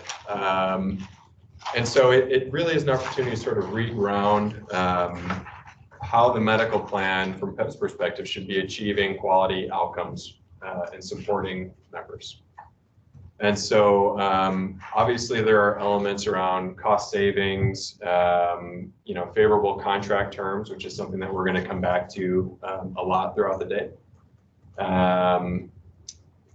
There's a due diligence component to it. I think the last RFP was 8 to 10 years ago. And as has already been commented on a lot today, things change in healthcare pretty quickly. And so over the course of 10 years, things have changed a lot. And so there's lots of reasons to consider it. It is a big effort, and we'll talk about that throughout as well, and especially in the logistics section at the end of the meeting. But when we talk about doing an RFP, it's a big project. We're probably looking at 2 years from start to finish, best case scenario. And so a big chunk of that would be developing the RFP, so writing it, focusing on minimum bid requirements, setting the expectation that those are also going to be contracted for with the winning vendor. And so because this is a core benefit, PEBB has a lot of autonomy and flexibility with regards to what you focus on in this RFP. And so once it's written, we would release it to the market. Anyone can respond to it. And so there would be a period of working with those bidding vendors to clarify things and that sort of thing. Ultimately, we would score it. And those who score it would then make a recommendation to the board. The board has final decision-making authority on what you decide to do with your vendor going forward. And so does that answer your question? Or? So I guess and maybe it's because I'm new. So the RFP, request for proposal, is this what we did before to get our 3 carriers? Yes. It is, okay, so this is basically opening it up to, so there's other carriers who can try and bid in. Exactly, yeah. Okay. Your current carriers would also be submitting proposals, I'm sure. Okay, that's what I was curious about. And I view it also, one thing I just want to name, Rob Nose, who sits on the board as a representative. He reached out to myself, Ollie, Dawn this morning, gave us some feedback. He's sick today, could not be here. He wanted to underscore it is an incredible amount of work to do an RFP. Is it worth it to invest that work? For me, I mean, when I think about like the direction that we're headed, I also want to think about, I mean, we may end up partnering with the same carriers that we have now, and it would change what we expect of them. Because that's also baked into the process. Like, what is it, back to your quotation from Andrew, like, what is it that we want out of the plan? What do we want to see from our plans? Perfect. Thank you. That makes it much more clear. Yeah, and I think the context, anytime the state wants to like purchase something, we got to do this big RFP process. And the bigger the thing is you're purchasing, the bigger it is. And generally, I think a lot of employers do this. You know, they tear up their current contract and they go out and they're like, give me your best price. And they do this like fairly frequently. I was looking through, I didn't see that slide that we've had before about how frequently the average employer tends to do this versus us. But we've been sitting on the same contract for a long time compared to the rest of the field. And I think at one time we had this discussion where we were showing the current cost of the administration of our current plans, and it's real high compared to the rest of the field. And we were kind of drawing the conclusion, like, and we haven't gone out in a long time. Like, that's one of the ways that you kind of like, when you bid, they have to like compete in order to be like, this is our best price. Whereas when you kind of keep rolling on the same contract, they kind of can sort of like death by a thousand paper cuts. You know, they're like, well, we have to raise your prices a little this year, and so you just kind of keep doing it. And then the other observation I make, just to kind of like about the RFP, is that over time, over the years that we've been with this contract, we've had a lot of ideas, and we've gone to the carriers and we've been like, we have a great idea. We should do this thing. And they're like, oh yeah, that's a great idea. We should do that thing. And then, we kind of, it's like kind of in the contract and this and that. And then you kind of, how did it go? And it's like, yeah, it was really hard. And so we stopped doing the thing. And this happens like on and on and on. And, or they kind of have to do the thing, or they do the thing like, we're trying to do that thing that you guys really wanted to do, but it's really hard, and none of our network really wants to do it. So we're kind of not doing it now, but we're going to keep trying to do it because we know it's important to you guys, and so on. And so if it's a new contract, you just write it. It's like you're either doing it or you aren't, and it's their proposal. It's their proposal. So that's a bit of the change of just sort of like, we're just clearing the decks and be like, this is what we want, and you can either do it or you can't. Got it. Power shift. Yeah, exactly. Just one other historical comment. So the board was really wanting staff to move forward with an RFP in early 2020 after a retreat just like this, and then the pandemic hit, and then the system was in crisis, obviously, for a couple of years. So that's really kind of where we're at, kind of revisiting that now. So. And I wasn't there for the last RFP, although Rob Nose was, and that's why he's been like, He's like, it's so much work. He was on board. He was like, Really? he was a board member. So that's why he's bringing it. He's like, be sure, if you're real sure.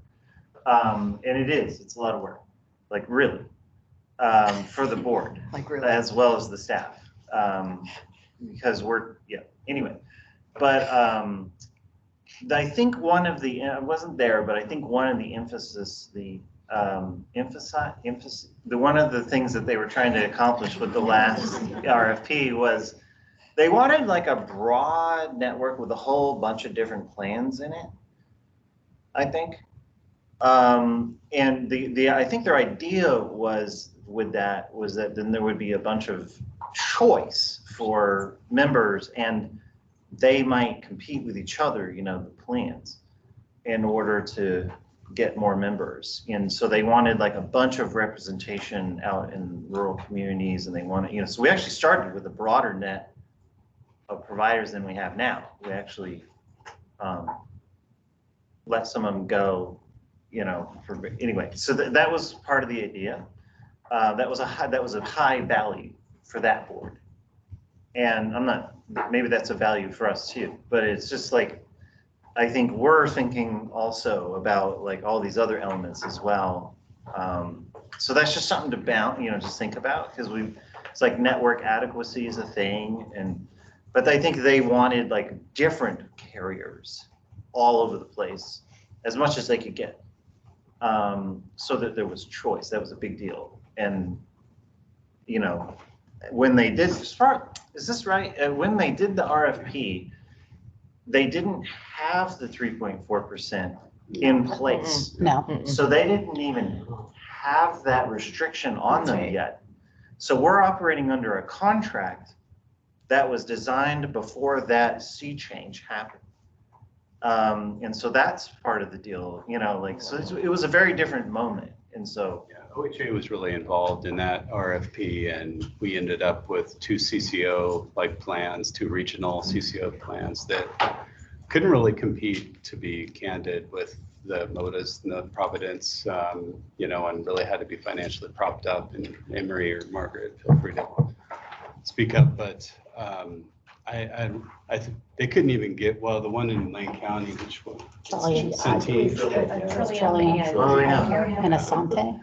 And there were challenges with enrollment. I mean, in Yeah. terms of, part of it is that when you give a membership choice and they can elect to enroll in whatever plan they prefer, smaller plans sometimes, don't always get a critical mass of enrollees to get those economies of scale that you need to manage costs and run programs and such. So sometimes it makes sense to have a lot of different choices. Sometimes it makes sense to have a more concentrated networks, because you might have more leverage. So there's just pros and cons, and so they went heavy that way, that time. So I just want to recognize we've got Chicky and Greg online. So if you all want to join the conversation, please raise your hand so we can make sure we're calling on you. So if you have any questions or comments. All right, we got a couple of polling questions that we're gonna throw at you all. And so the first is around, should you determine that, you want to move forward with the RFP, what are your top priorities related to that RFP?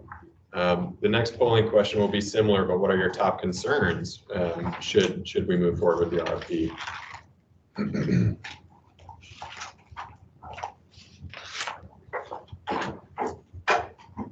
So, a few moments here to read through that and respond. Hopefully the technology works for us.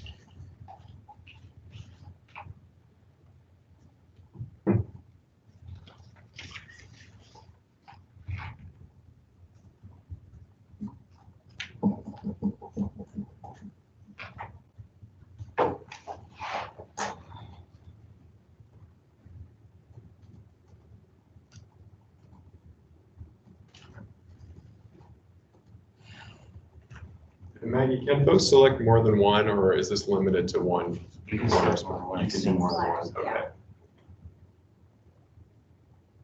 Okay, so we're gonna trickle in. Yep.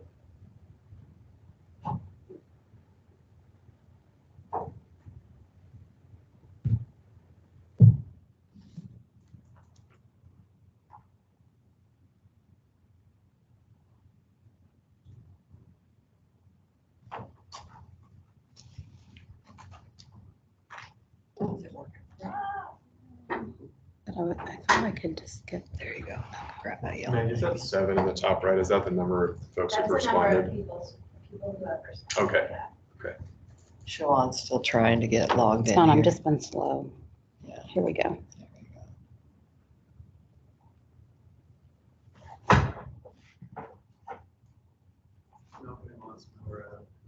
Well, no, it's in. There's people who voted for it. Percentage. There's at least 2 people, I think, who wanted that. Yeah, so cost, in addressing inequities. Well, yeah, I don't, that isn't terribly surprising to me. These are obviously all important items that we would address one way or another as we sort of, again, flesh out the details, but thanks for responding. And do we want to move forward and do the next one and look at what are top concerns? Of course, I put it away.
May I add a detail here?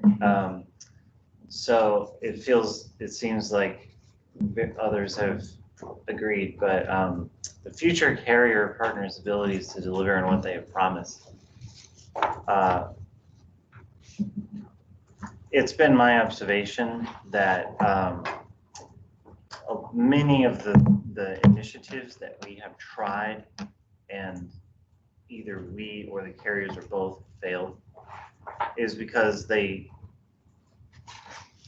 Oregon, well, in every state, there's the carriers, there's the plans, and then there's the provider networks.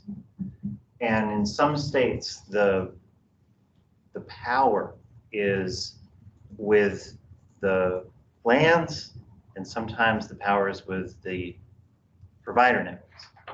And in Oregon, it's definitely the provider networks, right? So the hospital system, the provider networks, and when so the plans might have this plan, and they want to do the thing, and they actually agree with this, and they go to the networks, and networks are like, nah, I don't want, and that's kind of that. So like their networks either do the thing or they don't. And so particularly if there's an out-of-state plan who doesn't know the Oregon network and they're trying to apply, they have no idea what they're walking into, from my experience. So like they either have their own network that they're bringing from out of state or whatever, or they're walking into something they don't get, they don't understand. So there is a lot of ability of the provider networks in Oregon, including the hospitals, to just say no, to change, because they kind of have it where they want it, and that's that. So there's kind of what the plans can promise, and then there's what they can deliver, and those are very different things in Oregon. Can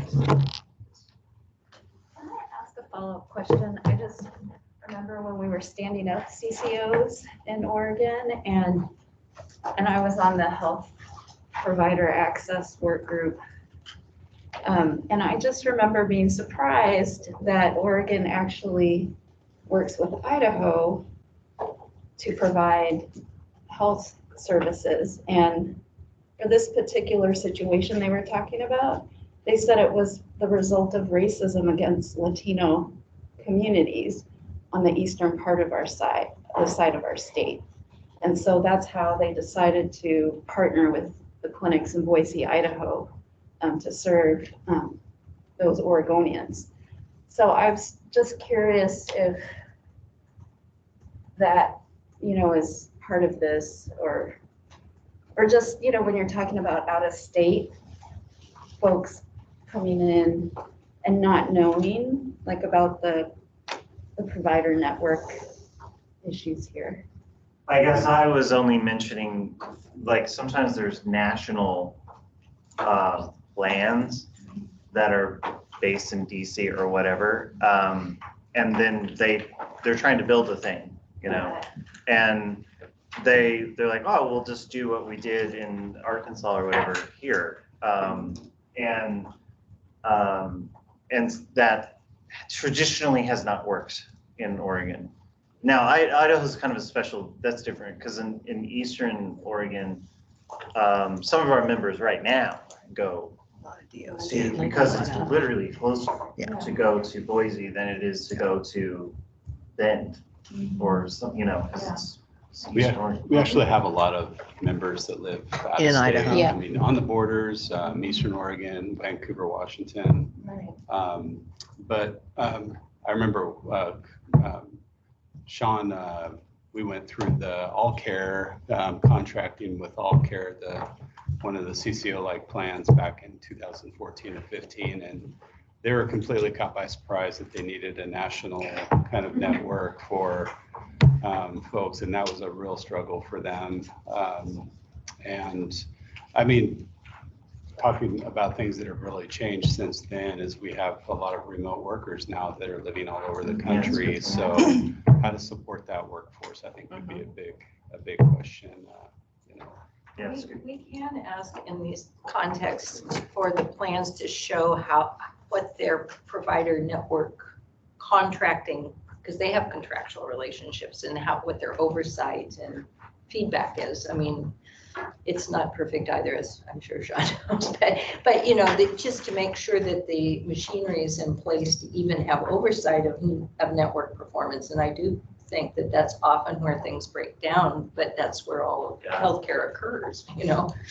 I appreciate you saying that, because that's been one of the drum beats that we've had as a board for years, which is just like, can I see the contract? And, you know, just like, what is it? And they're like, no, you know. Well, there's some parts of it they don't want to know negotiated rates, but to have them explain how they manage network performance and network issues should not be. I mean, if they're using that as an excuse to not share anything, that's, having been on the other side of that fence, I know that's not legit. So that could be part of an RFP process, is explain these things. And if, you know, two of them refuse to explain and the other three do, then you know who's partnering with you. Right. I really appreciate you saying that, because that's kind of where the rubber meets the road, and we've struggled to dial that in because yes, okay, there's some proprietary thing, fine, but then if the way you ask it, you know, what you'll end up getting is like our network contract, great. And the way we know that is because it's wonderful. And it's wonderful because everyone's happy.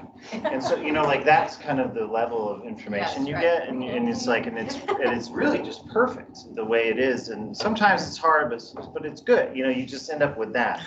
And now that we have Emery looking at the data, you know, so well, it'll be good. No, but I think being very specific about that that's an opportunity, you know, being specific is an opportunity that the RFP provides. There could be some bidders that are provider systems if you decide to pursue an ACO, and you know, they'd have more influence over some of these things. Yeah, that would be interesting. Yeah. Some of them do come to the market with wonderful though, but we. Wonderful. I would be fine doing it now, because we might lose people. Yep. Okay. So prior to going on break, we are going to go ahead and have a vote around whether we should pursue all the staff work we need to set us up to do an RFP, a medical RFP. So in order to have a vote, I need to have a motion.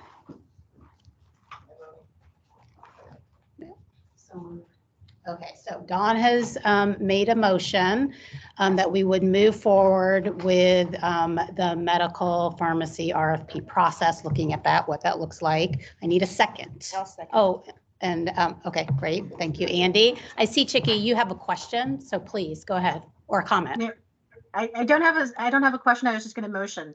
So let me put my hand down. Oh, okay, great. So if you were going to motion, I'll call on you first to vote. How do you vote, Chicky? I think I will vote yes. This sounds like a great idea. Thank you. All right, thank you. All right, Greg, I'm going to go to you to vote. I vote yes. All right, thank you, Greg. Kimberly? I vote yes. All right, thank you, Kimberly. And Emily. Staggro, yes. All right. All right, I believe it's unanimous to move forward. Thank you, everyone.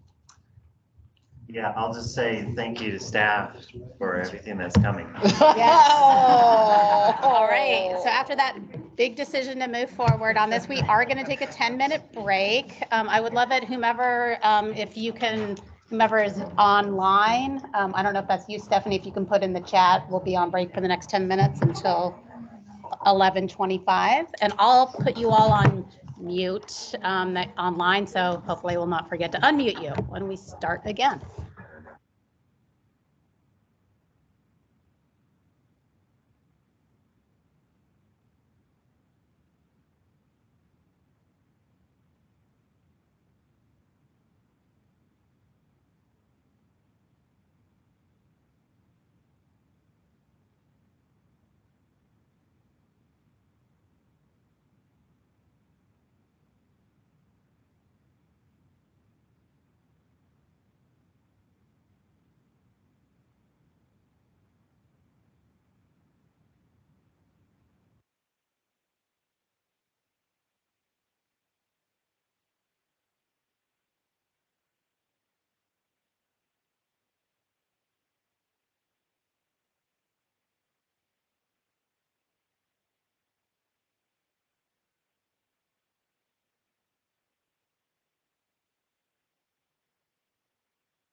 put us back. Can you hear us online?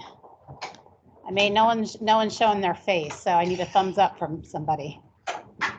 Yep, we hear you. Okay, perfect. All righty, so I'm going to turn it back over to Andrew. All right, thanks so much. And so we're going to shift gears a little bit and get into some of the more specific content. And so we've got our population health section coming up. And so Stephen, Dr. Nelner will be walking us through this and talking about what role a medical carrier should be playing in this area. Thank you, Andrew, and thanks, everyone. Yeah, I think this is a really good context setting, expectation setting piece, because we're going to be talking a lot more about the medical benefits and how your carriers can help, but we also want to recognize that there are other forces at work in people's lives. So first of all, I'm just going to start with some observations that we have seen as we continue to work with PMAC and council and you, the board over time. And you know this from the recent report that Henry provided about utilization and cost, that the population has less good health. The health risk score is going up, which means people are less healthy than they were mentally and physically. We know that you have a HAM model in place, and you have pretty good engagement at the very start of it by people taking the health assessment, but not a lot of evidence of follow through on things after that. As we look at some of the reports from some of your vendors and carriers and how many people are actually participating in things, not very high as a population. You certainly know this, you have a disjointed benefits system. You have 3 different carriers, different health plan choices. You've got some other services that are provided by EAP, some that you contract directly with WebMD and Weight Watchers. So some very great array of things, and we've inventoried those things that are available to people. But the suspicion is people don't really know that they're there or how to access them. There's no single front door that you go in and can find out what's available for you and get directed to those things. Then, of course, you can't control all the various job sites and work sites and job classifications that you have around this diverse population that you have that are state workers, right? So the job demands are different, the work locations are different, access to online resources are limited during the work for many people. And then there's societal factors, right? There are the health equity issues that we're all very focused on that are upon us in the state of Oregon, but also there are world forces that are going on, right? We see things that are going on in the Middle East right now that are just shocking to all of our systems, and that impacts how people think and feel.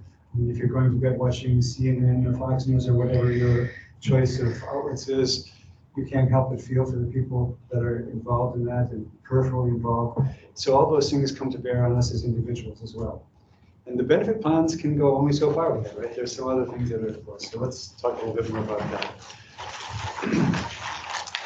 So some of the spheres of influence on us. I mentioned also already the health equity that is related to racism and sexism or political participation, inequality, poverty, scarcity. And then the communities we live in, the home environments that we have, access to food and housing, the social networks, segregation, the environment, benefits and wages, air, water, soil quality, noise. Some of those things we can control, some of those we can't. You as a board probably can control a lot of those things, right? So then there are other things in the community. You have the ability of communities to provide accessible parks. I had a nice run this morning in Riverfront Park. It was so nice. It was 6:30 a.m. and it was lighted walkway. It was fantastic. What a wonderful way to start the day. And you know, there's an example of how, and Mary Kay mentioned this recently, when she talked to parks departments, you're a healthcare system. You know, the ability of people to get out and move in a quality environment and in an area that is safe and allows them to move is vitally important in the overall scheme of things. And the state has some control over those things. Some of them are city jurisdictions, but the state has a lot of control over some of those things. And then there are individual behaviors. And I want to make clear that I'm not necessarily talking about choices, because when we consider it in the context of health equity, not everyone has good choices, right? Some of us may have ready access to fresh fruits and vegetables good sources of protein. And some people who want to make good choices may only be focused with what's available at their local convenience store, which is probably not the highest quality fruits, vegetables, and sources of protein. So people are probably going to make choices. We hope that they can make the best choices possible with what's available to them. And then there's some things that we can change: our age, our gender, our genetics to some degree. But then at the very bottom are the things that we can't. And again, some of the choices are influenced by forces around us, but for the most part, if we help people find the tools, have the resources to be able to make the best choices possible in this circumstance, get good sleep, be able to manage their stress and as best they can, and move as much as possible. Those are some things that people can control. And then we need to recognize, as we talk about the health plan's limitations, right? We can manage people once they're in an acute or chronic condition, but if we can help them avoid getting there in the first place, that's the ideal, right? And that will certainly help to impact the overall cost. Can I add? Please. At different times, the board has taken a more active role from now and then on the second quadrant there, the living working conditions. Because you're right, of course we can't control the food environment around, but what we can have some influence on is the working environment. And this is the work we've been talking about with Teresa Cross at various times. And there was one moment where there was like a strategic plan and we were like really going, and then the pandemic happened, all this happened. But anyway, just want to bring that up again, that wages and benefits, yes, but the working environment, literally like the access to food in the working environment, the access to exercise in the working environment, the access to resilience and like rest even, like depending on what's happening in the working environment. Like we have some influence over that, and it requires partnership with the governor's office. It requires partnership with the agencies themselves. But on some level, we have a direct relationship with the agencies. In like, it usually is transactional, right? Because it's money. Like we are charging you this amount of money now for the amount of employees that that we're covering. But it could be a more dynamic relationship with the agencies where it's like, let's talk about how we can work together on that anyway. So just want to bring that up because That's actually part of the conversation. Absolutely. Regardless, and we work with lots of organizations under government. Well, I just want to add one thing, because what we've seen is the workplace has changed, right? So we have a lot of teleworkers. We have a lot of folks that don't even work in Oregon anymore, right? So they work all across the nation because their job can be virtual. And that's what the work group has struggled with. The wellness work group is, because we were on this trajectory to really make sure that the break rooms, that, meetings, like this meeting started at 9:35, like all those things you worked into, bio breaks and all those terms that we adopted. And then COVID hit. Yeah. And now workplaces are empty. And vending machines that were going to have healthy options, the food will go bad because there's not enough employees there to eat the healthy options. So You're right. This is stuff that we've been working on, that then the pandemic. It made it more difficult. And a lot of agencies have gone back, and like mine's going to be having a Halloween party soon. That's it's going to be full of sugar. Isn't it? So just for example, right? So it's like, there's still, yes, and still opportunities. And what do we do about the home work environment and so on? Yep. Yeah, and I'm glad you brought that up, because I think at the core of this, again, you can have some influence on the benefits and the structure, and some on the provider network, maybe, we'll see.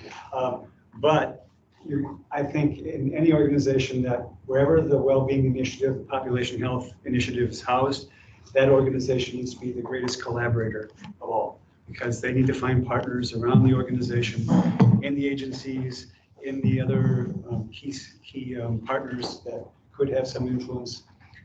And we need to find ways to work together to influence those things in the workplace, in the virtual workplace, all of those things. And some of that will come through. We'll go as far as we can in setting the stage, and we'll talk more about some of the specific things related to this that you can put into the medical RFP now to be ready for that. And probably a future well-being RFP beyond that, years down the road, but we'll set the stage today for some more of that. The next slide, 24, is really an expansion of what we were just talking about. You have some influence on some things, but not everything. It's not comprehensive. Of course, medical and core benefits really help to manage health, and health is an important aspect of job performance and job satisfaction, life satisfaction. So those are good things that you have some control over. But we also want to make sure that this future medical partners really are also completely invested in supporting you insofar as they can in that ultimate goal of supporting individual health and well-being. As I mentioned earlier, in the context of the different forces that are working upon us, we need to recognize that some people will have those social determinants of health or personal determinants of health, work as a determinant of health, and how can we help people manage those? And those things that we can work on, work design, more ability to giving people more agency in their work to be able to structure their jobs. I know Emily has given some wonderful feedback in the course of her participation in the PMAC about what's happening in the lives of real people every day and how they don't even have time sometimes to complete a survey that will tell us what they're thinking and what they're experiencing. So we need to listen to those voices and have those be part of the conversation so that we can address social determinants of health as well. And then Emery and all of us have this discussion all the time about data. Data drives a lot of decision-making, could drive more decision-making if we had more consolidated data in our database. We have claims from carriers right now, but we don't have a lot of the health and well-being and population health information outside of that. We'll talk more about some opportunities there. And Ian, Dr. Ian, will also be very interested in more data for analytics purposes. So the next slide is our view, at least, of what we see the current state is and what we think a more ideal future state would be. That current state is, again, there's no single front door for well-being services and population health services. It's fragmented. It's in different carriers' hands right now. Every individual has to go to their own carrier to get a health assessment, and we don't have a central database that allows us to understand what the collective health and well-being, what the health risks are per se from that data source, the health assessment. Members have difficulty navigating the benefits that are there. There are many that are there that we've inventoried, but even we're surprised. Every other week we found something else that we didn't know about. And we've been focusing on this closely for years. So that probably leads us to question how the average individual could find what they need. And then going back, the current health engagement model isn't driving people to take action beyond that first step, which is really taking the health assessment and then attesting that they're going to take 2 more steps, but not a lot of evidence that people are taking those additional steps throughout the course of the year. So probably some opportunity there as well. And then back to the data. If we had more data that we could actually pull this all together and see the influence and impact and associations between this action and that outcome, we'd have a better idea about more of these actions to get more of those outcomes if they're positive outcomes. And how can we avoid the less positive outcomes? And all of that will have some impact, more impact than we're seeing right now on the overall population health. So in the future, we really think that you should have a single well-being platform that's singular front door for well-being. I think that's really important for all people to go in that same door. All people take the same health assessment every year. We have a consolidated database of that information so we know what the true risks are and how to address them. And then ideally also your various point solutions. What we mean by point solutions are, right now you have services for pre-diabetes, diabetes prevention programs is one example. Could have musculoskeletal programs.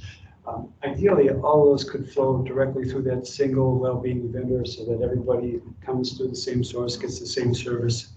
And we really do think that that can and should be paid for proportionately by the different carriers who are your final carriers. And I've seen this done, and we've done this in public sector organizations before. They've been funded full-time well-being coordinators, and all the programs that were associated with it just by, on a per capita basis, charging it back to the carriers. And that's one of the connection points to the potential RFP right now, is to think about that, set the stage for that in the context of the medical RFP. Then utilize the data, get all that data into that data warehouse, so not only claims data, but also population health data, so that we can do comprehensive analysis. That will help in both directions. It will help prevention and well-being services, but it'll also help the carriers and providers, ultimately, if they choose to use it, that information to better serve and manage chronic conditions and their patients. Can I ask, Yeah. so all of us that have the different carriers, when we go in and do our HEM, are you all telling me that none of that talks, like that isn't all gathered and talked together? It just is. In fact, the carriers even admit that they don't use it. So it's really sitting there not being used by anybody. Okay, because it's good. I was like filling out this, I was like, wow, they're really specific here. They're getting in my business. And I don't know if I was just paying attention more than I have because I filled it out every year, but so it doesn't go anywhere. Okay, thank you. I don't know if we want to pull in our buddy Ian to talk about the opportunity and power of the integrated data. Ian, I'm putting you on the spot. Sure. Kind of the next slide gets into that, right? How does this all pull together? And, there's 3 boxes here highlighted. And I will make sure I emphasize that as I kind of dive into the capabilities and the opportunity, tying data and making that an imperative, especially in the context of speaking of RFP, that it always comes to a I think he's one slide ahead too. No, I think. You can hear us. You went on mute. Sorry, we're leaving. But. My bad. Sorry. Got so excited about this. Data. Yeah. My team knows me well. But really, it's about seamless and integration, right? So this is trying to illustrate that. As Steve talked to, we've got to have a single point of entry. Because at the end of the day, what's the member's experience? And is this intuitive? Is this logical? Does this feel seamless? The data and the analytics should mirror that, because what we want is insights into how well and how effective the vendors, the carriers, programs are, and how well that brings together at 3 levels. The data that we need to not just do reporting, right? So we care about reporting, but there's tremendous opportunity to leverage data for operational insights. And then tie that to understanding of process and how well this works for members. And keep in mind that, the members, what we care about is if they're using it at one level, but it's also who's using it, because at the end of the day, we know there's disparity. Technology is its own disparity factor, and we want to know how well it's working. Is it resonating with them? Who are we missing out?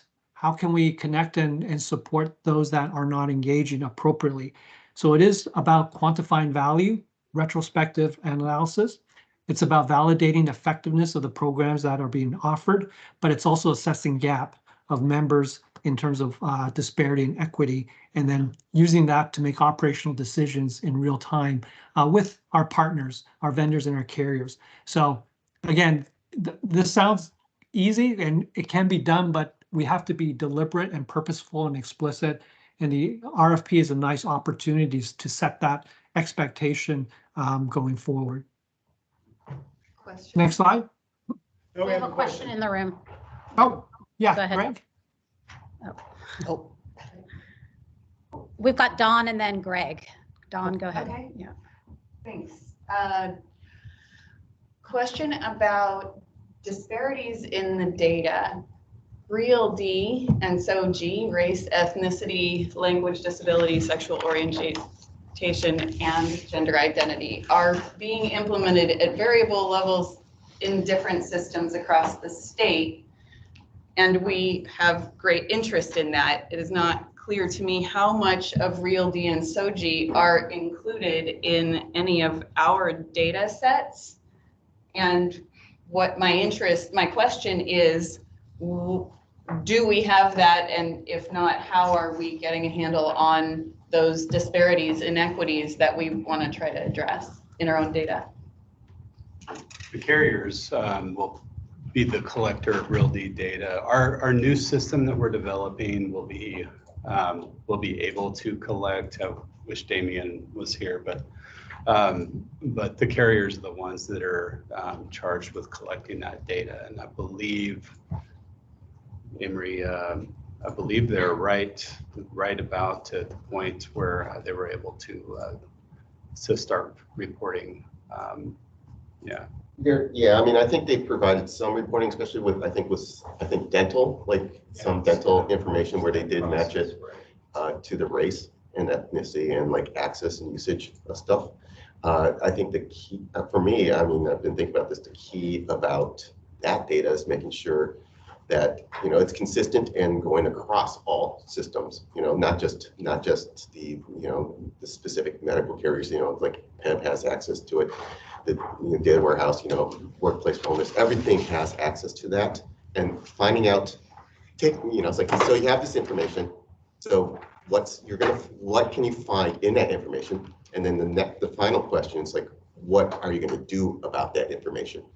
And, you know, we're still, what's the information stage? And then maybe we're starting to ask questions about what's in the information, but maybe in RFP, you can like try to structure and get entities that will help you get to that. What are you going to do about that? You know, what have you done? What are you going to do for other clients? What you can do for PEBB? And like, you know, and like, maybe they're not there yet, but maybe they are going to demonstrate they're willing to work with you on this sort of thing, because I don't think very many carriers currently are right now. It's very difficult. And I think, well, Ian's going to laugh at me because he knows so much more about this than I do. But, you know, if you could start with the ability to define the data set so that different entities are collecting the data in the same way, so you can pull them together and compare them, is super important. And then to me, a lot of the big failure points in efforts all around benefits and programs has been a failure of engagement. Right, you can have the most beautiful program in the world on paper. If nobody's using it, of course, you have zero impact. But so being able to understand, like we described, where the misses are, you know, so this group of people is using it, and not that group. And sometimes, of course, the motivated people that are already fairly well are the first to find it, not necessarily our target audience. But then to be able, even in the RFP, to describe the kind of reporting that you guys want to be using, you know, so you can see is who's engaged, who's sticking with it, who has measurable outcomes. And I know it's a little bit easier to say than do, but, you know, I think that being explicit is a big part of getting to where you want to be. We do own the data. The carriers collect it, but it goes to the data warehouse, so we do own that data. Yeah. So, but to be able to ask everybody, you know, to do that is really great. So we should be able to request, for example, linguistic and cultural responsiveness as enough data is being collected to identify subsets who share characteristics that might be reachable using different methods, different languages, different programs, whatever it is. Yeah, I mean, I think that would definitely be the hope. I mean, what Medicaid's doing that, or trying to, you know, there's some data on Medicaid, OHP for that. And for PEBB, I mean, it's like, yeah, I mean, trying to get that information, trying to get who's using translator services, you know, and those sorts of things. And then not just that information, but like, okay, so how are you going to use that information to help the members get their care better? And then that next steps, you know, I think where you guys want to go, and you know, and laying out those requirements in the RFP. I mean, it's not something that I think many plans are asked about, you know, in RFPs. I mean, if you want that, if that's truly important to you, I mean, let's create questions, requirements around that to have that, you know, as part of the services that they're providing. So I think we're trying to, you know, glean that from this retreat, you know, the key elements. And so, yeah, so hopefully we can do it. Thank you. And Greg, do you have a question too, or a comment? Kind of a comment, not much of a question, but also what we got to remember when we're doing, you know, because we're talking about the new HEM, some of the stuff we're talking about here is this year when I took my HEM, there were some questions in there that to me didn't really reflect healthcare. And I know in chatting with a lot of people, they get into that section of it and you can't skip that stuff. And when you can't, I know several people at that point, just back out and don't do HEM because they don't want to give that information. We got to remember that our staff, state staff, 68,000 of us, plus husbands and wives and whoever we're asking those questions about, some of those people work in industries where they try to protect some of that information. And even though we say it's private, it's hard to prove to them when they're answering those questions that might not be really healthcare related, that it is private. And so when we go to this, and we try to make this model and we make this work, we've got to also remember that how we formulate that will also give us the amount of people that will actually finish and become part of what we're trying to get them to do. And I can just say that that's part of the exercise that we had a little health risk assessment work group work on this and under Cindy's direction. And we do recognize that there are 3 different HRAs right now. Some of them ask different kinds of questions. Some of them have some output that was offensive to some members that we heard feedback on. We've done an assessment of available health risk assessments out there. And I think that's the other point about going to an RFP. Ultimately, you can require what the instrument that will be used will be included in the ultimate offering. It's not going to be, as you see right now, the 3 carriers have all chosen different HRAs. So going with a single everybody the same thing.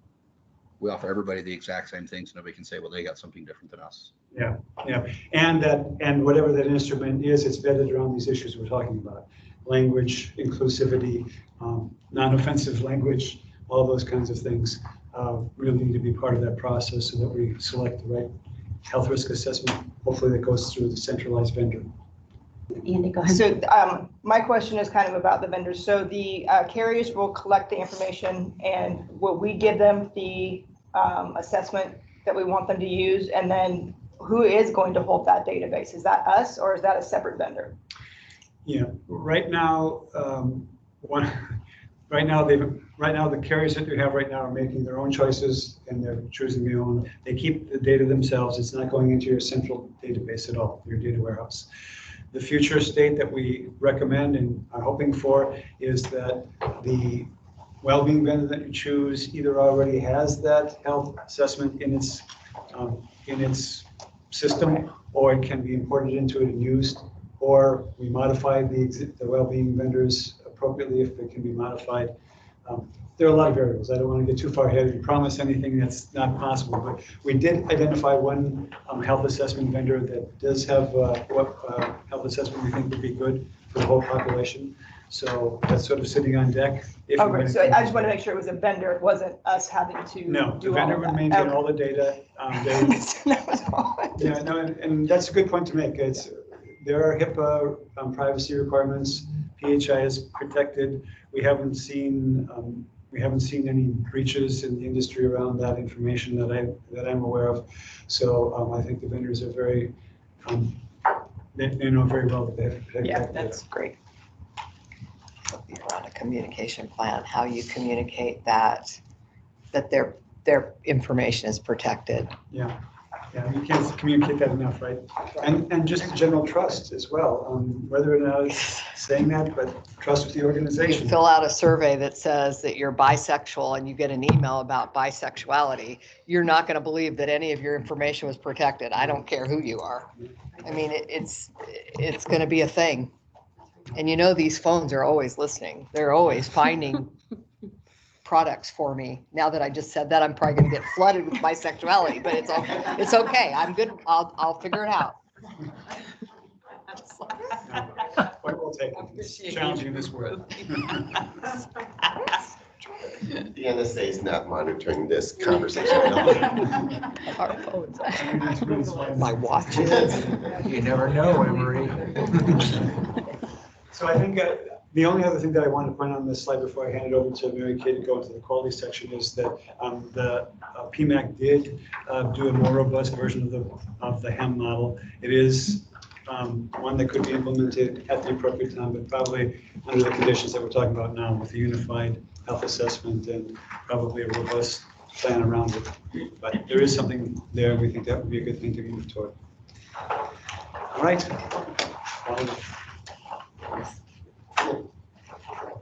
Yeah. Are we gonna run on to quality? Okay.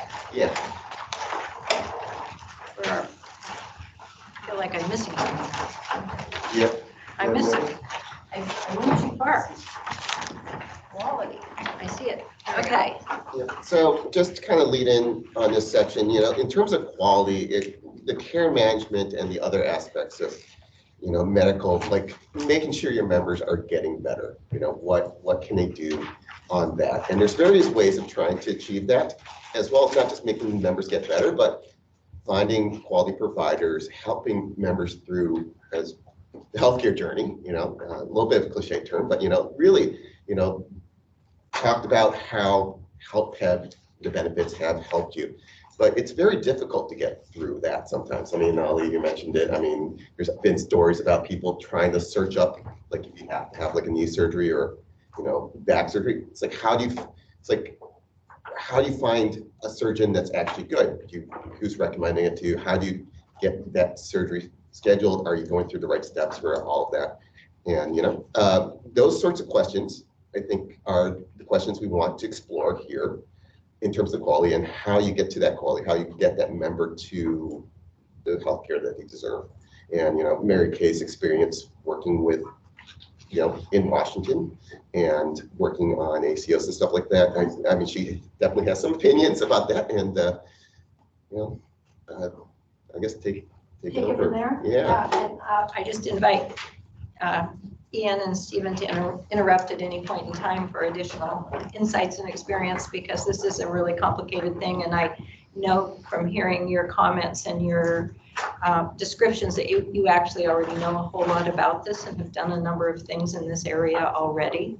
I think, when I look at sort of the arc of my efforts on quality over time, and I still serve on the Governor's Collaborative for Healthcare Improvement in Washington State, so I'm in this on a regular basis.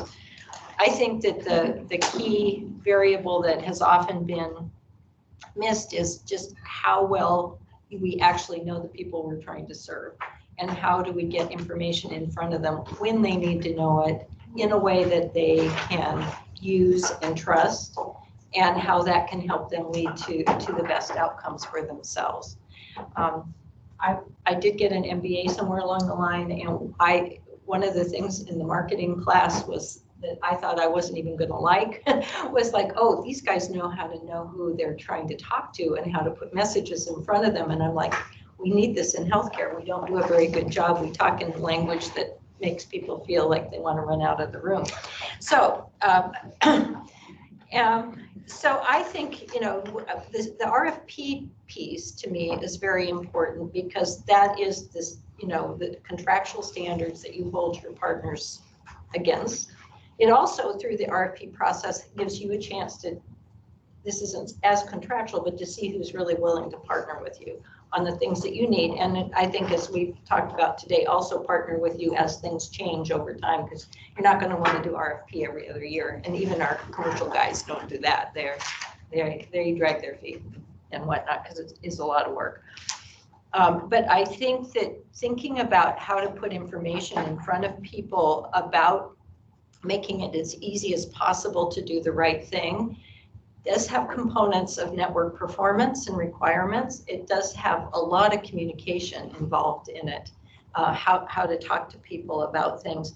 And also, a project that Stephen and I are working on with some other people at Mercer is around this concept of total worker health, which means really understanding people, really understanding what their experience of work is, and thinking about using work even as a channel of communication, because I know that no matter how wonderful the people I work with in HR are, most people that work for any entity, their trusted sources of information are their coworkers, their supervisor, whoever's in their environment, maybe they're people that they work with around safety and unions.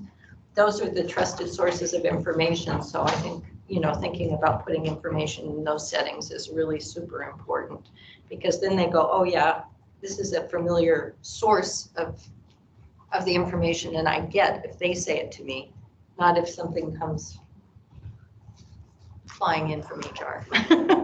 no matter how much I love HR. So So I think, we've talked quite a bit about the partners and roles of, of who influences this and who makes things possible for people to make good health improvement and health maintenance decisions, as well as good care selection pathways, and people know how to reach out when things get difficult, and things will for people with certain types of episodes. And I think just what we talked about earlier about making sure that if the carriers don't do like Sean said and say, oh, we have no control over our networks, then makes me ask them, what's your product? What is your product if you're not delivering services at a reliable level? And a lot of that has to do with how you set up your contract with them. And I guess I'm talking bottom to top here, but one of the things that we do, whether it's contracting, putting our contracts in place with vendors or carriers, is to have that ongoing oversight role and audit capabilities and reporting requirements on an interim basis, so you don't go some long length of time before you figure out how well things are actually running. I have to say, being new to the team, I'm not entirely familiar with all the different vendors that may be touching state employees' independence. I've heard Weight Watchers and WebMD, and you have a diabetes program as well. Is that right? Omada. Okay, and so those are all folks that we are very familiar with and know. And so, these same principles, I think, apply to them, but also I think one of the big opportunities in healthcare in general right now is to help networks of providers from the insurance perspective know what is available to the people that you're providing services to. And I can't tell you how many physicians I've spoken to that have no idea that the people walking into their office have an EAP, have a diabetes vendor, have people that are there to help support good health decisions between visits. Because most physicians don't have enough interaction with a person to actually change health behaviors or truly support compliance between office visits. They can set the expectation, they can do the workup, they can, give them the care plan. But I think a lot of misses that we have come from the fact that, you're giving people the access to these great things and providers don't even know about it. One thing I just wanted to comment on or ask around about, I know that there are certain things that are embedded with the carriers, like the diabetes programs, right? Like we have different ones based on the carriers. Is there information showing that if they're like what should be embedded versus what should be a standalone? And, I would make the assumption, but you shouldn't make assumptions, that if it's within the carrier, the physician should know the carrier offers a particular program. Do we know whether that's true? We know whether that's true. I don't know. So I think one of the things that, network management is not simple. It's a big investment, but I do think it should be an expected part of the product when you engage with a carrier. What I see happening more often in the carrier world is that they will have navigation to those kinds of services if somebody calls in either on the customer service line or they get into the medical management stream of the carrier, and it's not part of the contractual relationship or even information sharing between the carrier and the network.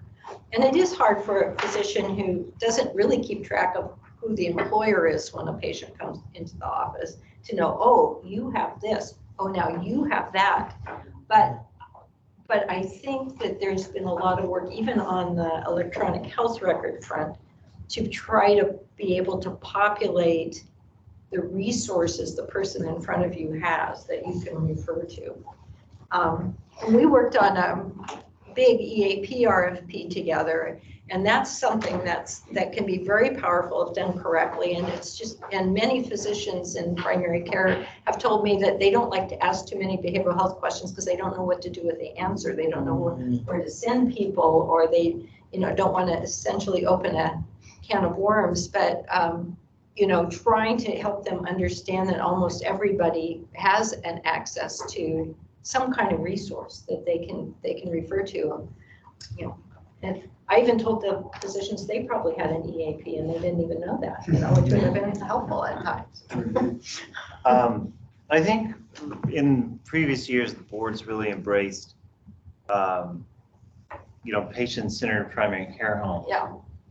And I think that was part of the idea, Yes. the promise of patient-centered primary care homes was that there was someone, maybe not the doctor, but like someone in the home, the medical home, who is kind of monitoring generally what's happening with this person. Right. And so if they are diabetic, it's like, well, we haven't seen them in, 5 or 6 months. It's like that we should, and they just cold call them. Like, you should probably get it, whereas if they're just turning 40 or whatever, Yeah, right. then they're like, they get a call, or I guess 50, it's like probably a time for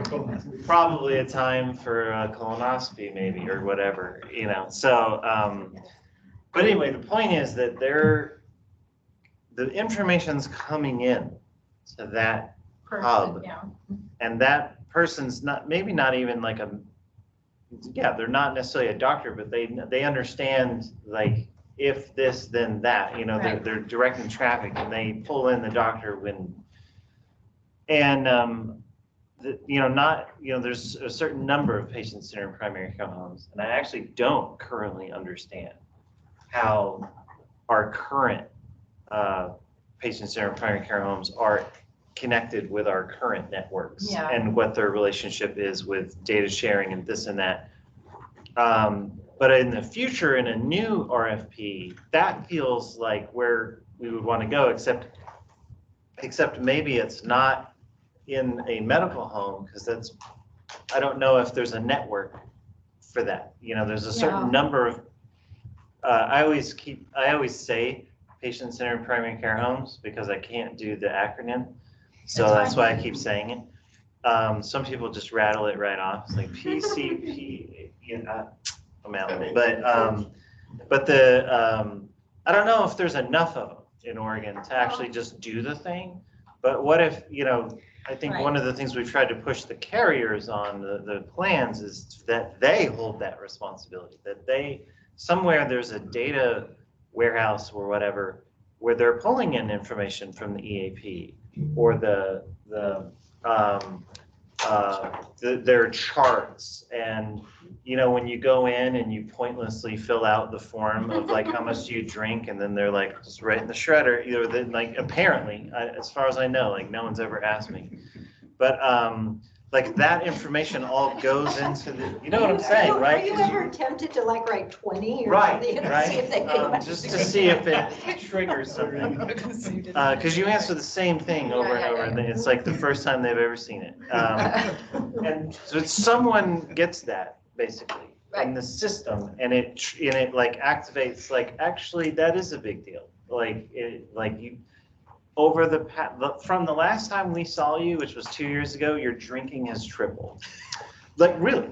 No, And like, that's a thing, that's a make that trigger. happen. So it's like, let's have a conversation about that. And that is part of that has a massive impact on your health outcome. Well, I think what I, having lived through 1,000 plus different meetings around different models of care, I think the point is there a care coordination function that's working, that understands the person, understands what's changing, understands what they need from an engagement, what their priorities should be, and the patient-centered medical home and then ACO model was designed to solve that problem, and it has done some. But one of the things I think we're seeing right now is that the model isn't very robust in the face of the healthcare provider shortage. Right. And so somebody who can tie in a person with these other types of benefits, or this, sort of compliance and engagement and health behaviors support between doctor visits. Yes. Or somebody who can, help them navigate more painlessly to things that are actually available to them. Or I think Stephen had it on his earlier slide, navigate to community benefits or social determinants of health. So I think there's no question that to have a healthy population, and even to have one that gets to another point you made, which is this what this individual needs for their health? That function needs to be in place at somewhere, you know, somebody has to be working on that. And so the question of like having vendors that are embedded in carriers versus not, we deal with this question all the time with lots of our clients. And there are a couple of things. I mean, a lot of people love to not have to go through the vendor RFP and the contracting and all that kind of heavy lifting if they can get the product like through the plan. That's a great efficiency. And different vendors behave differently in my experience, and you may share whatever other experience you have, but sometimes it's harder to get your own performance guarantees in place if the contract's with the carrier. So you have a maybe more generic version of that, but then you can hold the carrier who's offering this to you to some level of reporting. You know, and even if you do have your own client team coming from the vendor, if they're through the carrier. The other thing is when you're in a situation like yours where you have multiple carriers, do you want to have one message to the whole population? This is our behavioral health vendor, this is our wellness vendor, this is our MSK or diabetes vendor. Do you want that to be variable, or do you want that to be, you know, the PEBB vendor? So those are the balancing questions, you know, but even if you go through the RFP with the carriers and they have on offer these different services, there's nothing saying that you can't have requirements of what you're going to get from them through the this particular RFP. Is that different than what you're seeing, That's Stephen? what I see too. One other model that we're seeing out there, we'll probably talk about more is, and this doesn't really deal very precisely with care coordination that you were talking about, but the advocacy model. So that it can be an overlay that is more of the steerage and navigation support for individuals. It doesn't go so deep as to really manage the care necessarily. We've seen them say they could, but not all that. Jury's probably still on some, but not all is that effective. But at least it is another source of helping people navigate to what's available to them, helping identify what their needs are at the moment, without probably the deep care coordination that would be ideal. Yeah, and I think the other place that they often fail is maybe what you're experiencing, a major failure being even between the carriers and the network, is that these advocacy things don't often get, I don't feel like, close enough to working with an individual who's in an episode of care with their physician or care team to try to make these things better. We've got a question from Chicky, and yeah. Oh, okay. Go ahead, Chicky. So my apologies if this has already been discussed in previous retreats and the idea is negated. Is there an opportunity to probably bring in insurance agents as potential partners? So these, like for the marketplace, we have insurance agents who are grantees of the marketplace, but they are they are contracted with various carriers and they get some form of commission, but they can provide choice counseling to more than just one carrier, insurance carrier, or maybe more than one vendor. So I am thinking about this as maybe a possible value add for this whole list of PEBB partners and roles, because one, they are not employees of the carrier or the vendor, and they are not employees of the state, which may lead to another resource, a trusted resource for the PEBB folks. So just wanted to ask first if it was ever thought up. Is it an option? Because I feel like there's a lot of other outcomes and deliverables that insurance agents can help help us kind of tie it all together. It has been Chicky. Georgianne Helmuth is a fairly new employee of PEBB. Yeah, you worked with Georgianne. I forgot about that.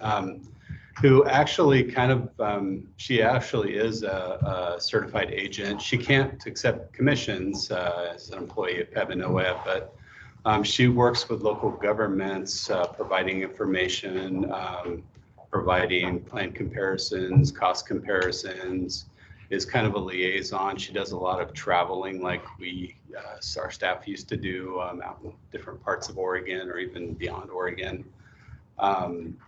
And I'm not sure she's filling the exact kind of job descriptions of what you're talking about, Chicky, but that's kind of what we envisioned for her. She does a lot of liaison work with smaller school districts for OEB, and she's made a lot of headway actually there was in the last legislative session, there was not one bill to abolish OEB or offer an opt-out to OEB, which is a first. That's always been there every year, multiple bills, and we really credit Georgianne for a lot of that work with constituents out in different parts of Oregon. But she's kind of fulfilled that role with local governments, which is kind of what we envisioned.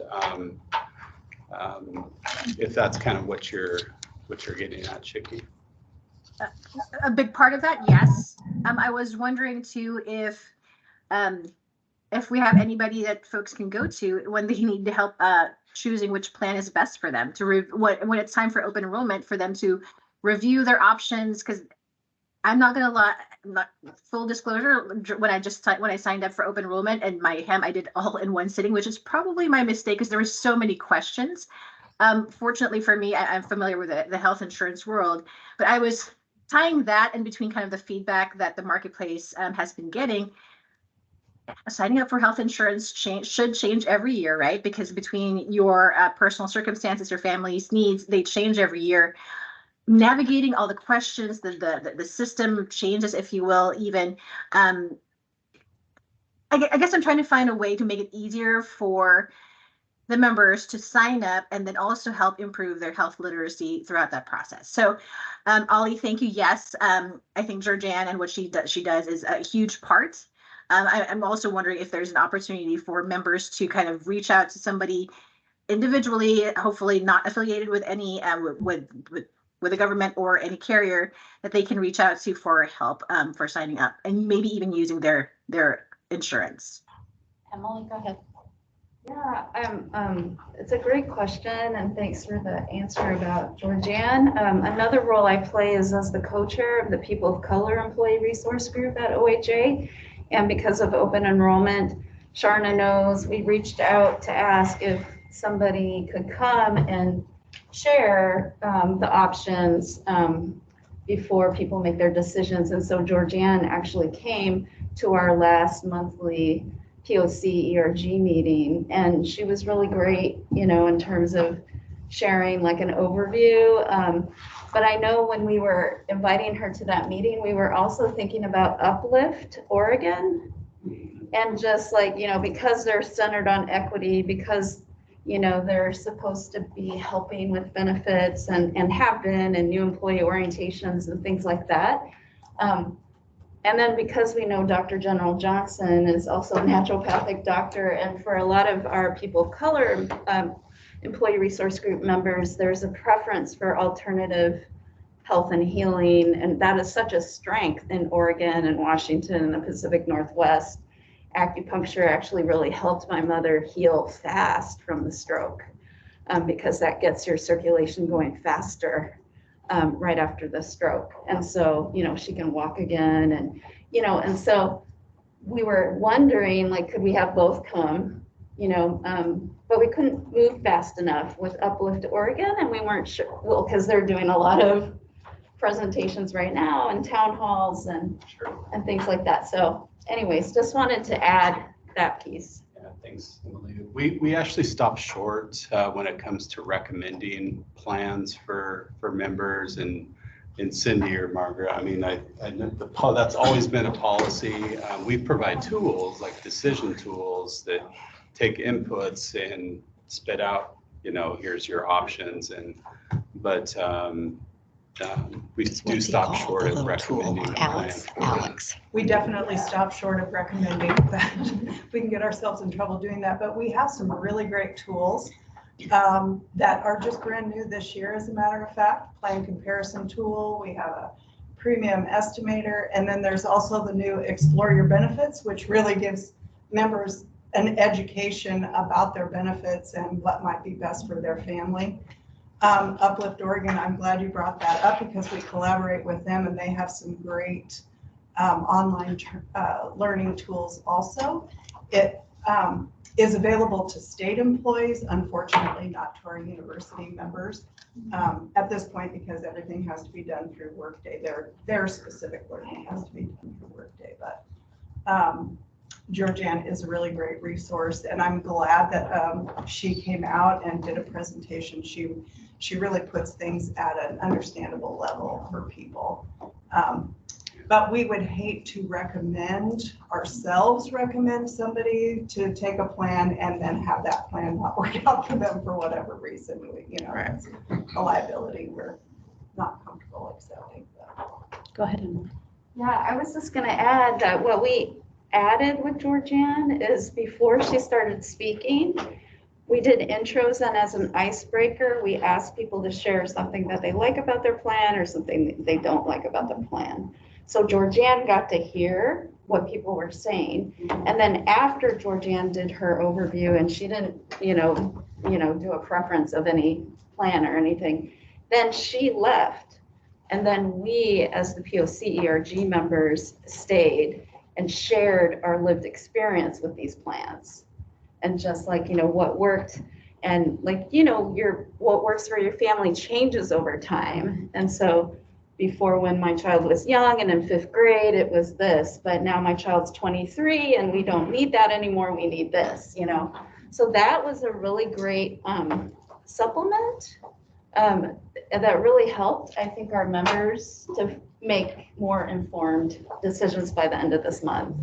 And honestly, that's one of the reasons that we require open enrollment. We do want members to go through that process every year and not just stay in the same plan because that's the plan I've always been in and it's worked okay for me, but to really evaluate, is that the best plan for them to be in? So I think this is another one of the standard versus meeting each individual where they are, and that is how information is transferred to people and how, what format. And some people love going online and doing all those things and having it all be their own private thing, and other people really need to hear it or need to hear it with colleagues in the room, and that's how they learn and how they feel confident in making their own best choices and things like that. So sounds like you guys are doing a good job of making different types of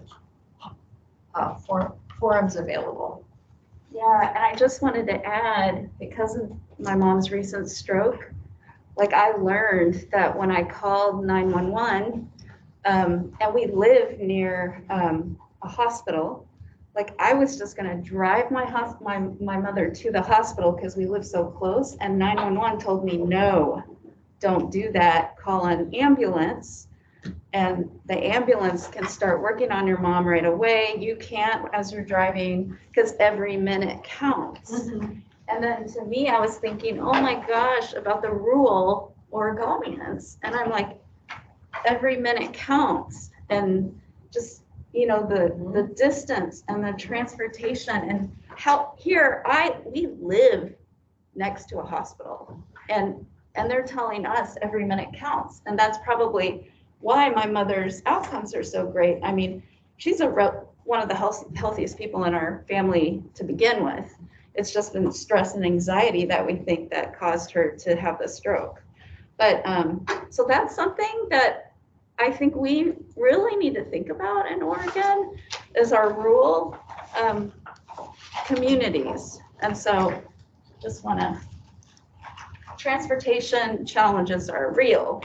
Right. And they have real consequences.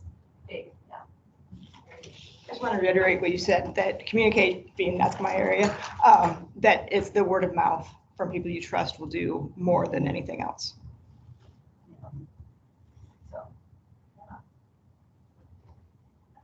Emery, how are we doing for Yeah, time? And I mean, we are behind schedule, but this has been great discussion to kind of like flesh out where the pain points are and what you want to address in the RFP. I think, yeah, just in the interest of kind of moving a little bit, let's go to slide 30.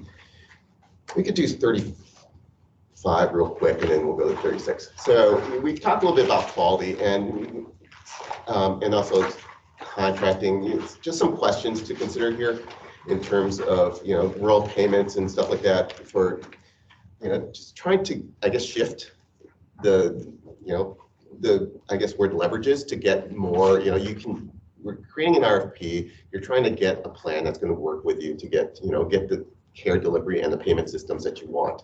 And so what can we do?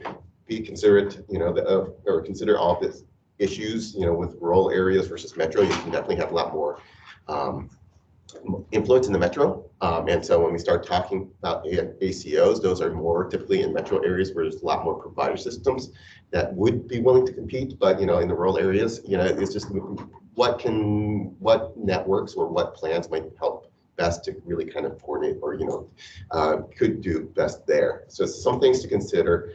There's, percentage of Medicare is part of your cost system, but it is, again, in the metro kind of like I-5 corridor where there's more competition. And then the question we've asked about, quality, getting that information. It's not just quality itself, but how do you define quality? And who do you trust to define that quality? I mean, it's great to get the information from your friend who had a good experience. That's one data point. Does that match up with the actual, the readmissions, complications, other information that you get? And also the outcomes, the measurable outcomes from those providers. And trying to get that information with like a third party, and then how do you deliver that to the members is a question I think we want to make sure you kind of keep in your mind as we talk about all this, and we can flesh out those details more in the RFP. But things to consider here. Moving on, kind of to the next slide. Just again, how do the members get it? Right now, this is basically what's happening. As we talked with the plans about, like for the COE and the IWG, how do members find out, the knee hip surgeon is good? How do the plans find out that they're having a surgery? And what we found was there isn't really much pre-identification or any pre-identification going on.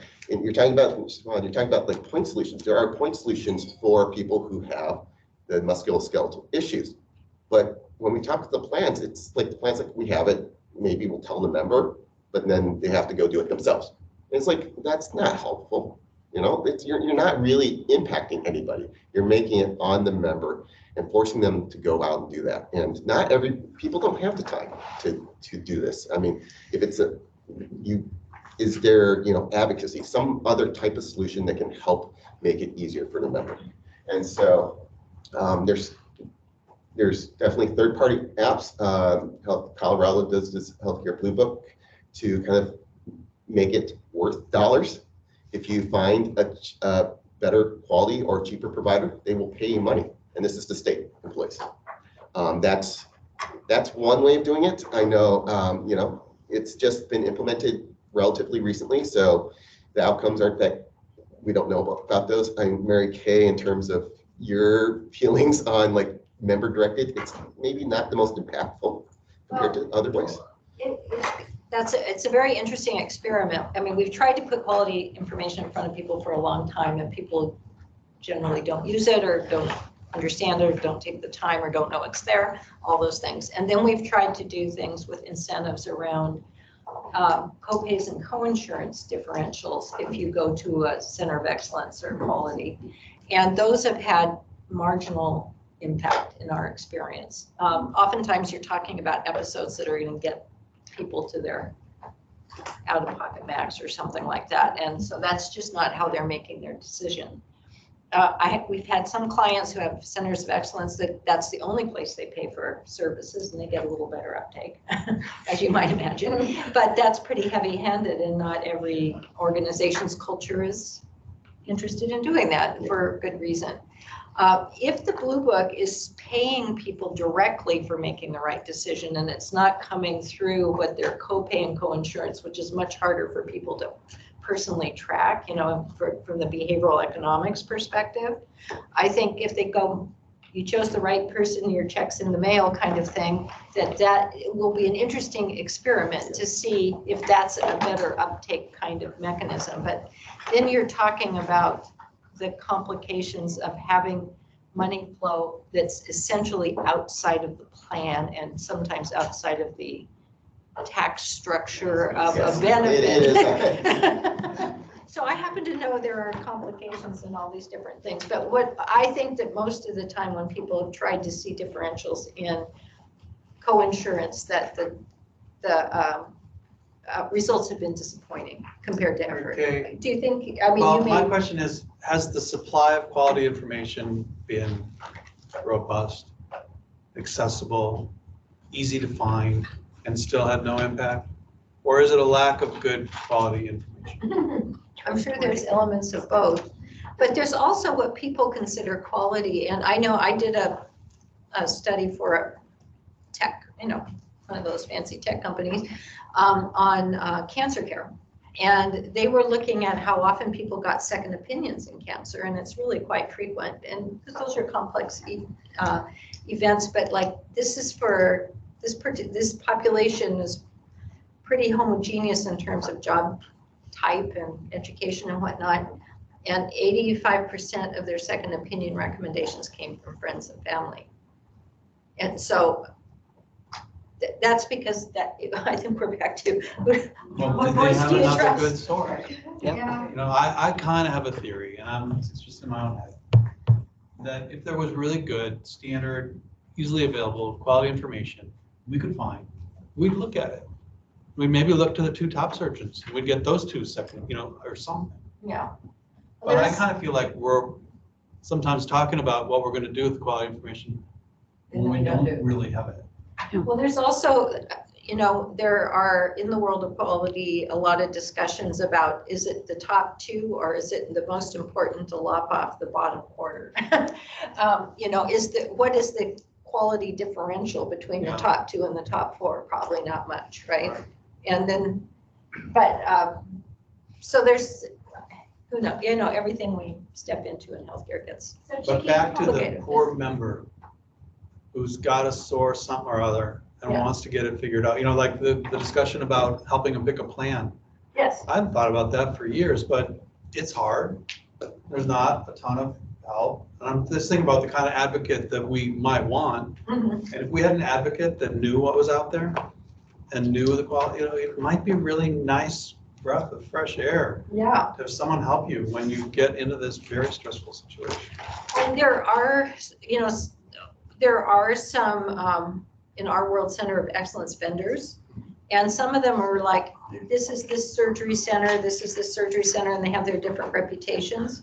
But there are some in that space where what they really do is look at the local data and see who is doing the best job over time. And they have within their product offering some engagement and navigation skills. And then near and dear to my heart, they also, when we're talking surgical procedures, have a process where they look at surgical decision-making appropriateness.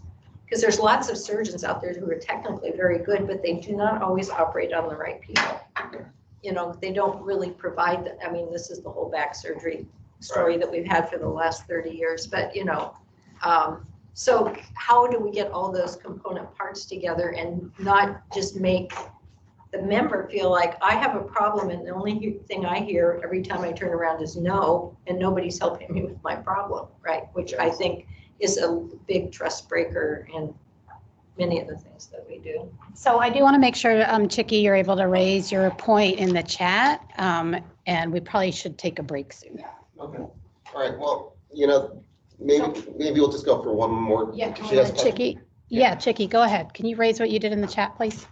Yes, in the so room? the one I wrote down, I'm hoping you can hear me clearly, is a request for consideration for the RFP is to ask the carriers to provide details on their provider network search tools, which languages their search tools are available in. And then the last piece is critical. Throughout the years in the marketplace, this has been a common complaint by a lot of our enrollees is how often do these carriers update the provider directory? Especially as they use services throughout the year, not just during open enrollment, right? Not just when they're choosing their carrier. And then the last, I was just in the middle of typing it. For the quality information, do we know how often the data is on quality populated? And will the members have the opportunity to provide their feedback that will also feed into this quality tool? Thanks, Chicky. Yeah, so I know the provider stuff, we've been working on that quite a bit, and I don't know, maybe we can provide additional, you want to provide some info right now, or? In terms of? Just like what some of those things we're doing to, I guess, ensure that, members can, the social determinants and the languages and stuff like that with the providers to make sure they can get that information. I mean, we've been working with the plans, right? Yeah. Like trying to get that information out there, and it's been a slow process, but we are. It has. I mean, so the carriers all work on, I mean, the carriers will tell you they're continuously updating their provider directories. I mean, their contracting arrangements evolve. A lot of times they enter into multi-year contracts with provider groups, but they may bring on new providers. They may have providers leave the network. So they will note that they are regularly updating those directories. Now they have added fields for things like some of the racial, ethnic, cultural competency dimensions, languages, all of that information. What carriers will generally note is that they are able to populate that in the directory when they receive the information from the provider. So, I know Providence in particular has added those searchable fields to their directory. And over time, they are collecting the information from more and more providers. So like if you go in there now and search, the information's in there for some providers, but not necessarily all of them. But there are fields that members can pull up when they're searching the provider directory. I would characterize it as a work in progress. I mean, I think they've come a long way from, say, just a few years ago when none of that information was in the directory and searchable, to now they're at a point where some of it is there, so that members have some information to work with if they want a provider that speaks a different language or comes from a certain racial or ethnic group, that they can go into the directory and search that. I think that the challenge we'll continue to work on and carriers will continue to work on is that, they will send requests out to providers to have them submit that information so they can load it into the directory. And, they're able to populate the directory with whatever they receive back. So it's a continual process, I think, to seek that information from providers and have them submitted and included in the directory. I think I think over time the data set's getting better, but it's still not, fully where we want it to be. I think ideally that would be really apparent and robust and fully up to date. And it's the same thing when you look in the directory in terms of whether it says a provider is accepting new patients. That can change overnight. A provider could have been accepting new patients tomorrow or yesterday, and then today they close their panel and no longer are accepting. So it's sort of, as much as technology has improved, we're still not at the point where we can real time have the provider directory be as current as we would like it to be. But I think carriers are on the path to continually improving that. Thanks. Yeah, I hope that adds some context. It's not a perfect answer. And we do have a little bit more information about some of that, especially in the context of behavioral health and other providers in the back part of our retreat. But to your question about quality, I think, can we hold that until after our lunch break? Because I think there's a decent amount of info that I think we want to kind of lump it all together and have it be cohesive as we go into our polling questions of the board members, if that's okay. Okay. So we're going to take a 30-minute lunch I break. think we've got 30 or, yeah, Okay. 30 minutes. All right, so if someone can put on the slide when on that we're on break until 1:11. And I'm going to put you all on mute. Thank you.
All right, we're gonna get started. Welcome back from lunch. I'm gonna give it over to Andrew Emery. Emery, go I ahead. can keep going based on, actually going back to that quality slide on 37. So Chicky brought up the question about, how often quality is looked at. And I think typically probably every year. I know for the IWG, we're trying to look at quality by using APAC data to measure outcomes for the knee, hips, and then spine and other types of surgeries. And so we're going to start looking at and trying to get that refreshed every year. I believe there might be a more continual refresh for some of the third-party providers, but I probably expect every year for that to happen. Part of the reason why it might be every year is because if we want to do certain things like this, which is to Mary Kay's point about, trying to find a top quality provider is really good, but potentially weeding out the really bad providers may be more important. And so we do something along those lines where we actually look and say, okay, well, these providers are not actually accomplishing much. And then maybe trying to help PEB members not going to those providers by actually not having them as part of your network. That's one way of doing it, is to essentially take, well, right now we have, okay, you contract everybody in this provider system's in because that's the contract and so I contract with the network. But not every provider in the provider system is going to be good. Not every plan actually provides or looks at the quality of the provider. Maybe if the provider is so bad that there's a news article about it, or they lose their license, they'll go out.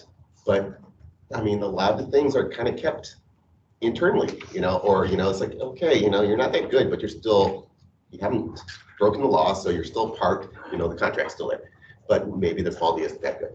So what we want to are just mentioning out here is like if you do have a quality metric, a third-party quality metric that we can provide or that we can trust, that using that to help narrow the network. So say, okay, if the provider is in this, does not meet the threshold for what we would say we would want a PEB member to see, they can't be in as part of the network. And so that would kind of essentially narrow the network to be more of a quality kind of network. And you could do tier 1, tier 2, and then out of network, or you could go to a even more narrow network in this case, which would be just, okay, you're either meet this threshold and you're part of tier 1, you're in network, or else you're out of the network. So that's just kind of like a tossing it out idea for kind of ways to maybe implement quality in a way that doesn't put it quite on the member to say, hey, look on the app, or go out and doing that research on your own. But it's like, hey, the provider list that you see is going to tell you whether they're good or not. And one of the things I just have a question around, because I thought it came up from the innovations work group that what we were hearing was that we don't have enough top quality provider. There isn't enough room to get our folks in.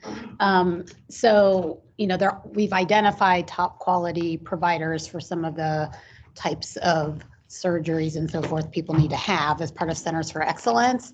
But what we were encountering was not openings. Is that right?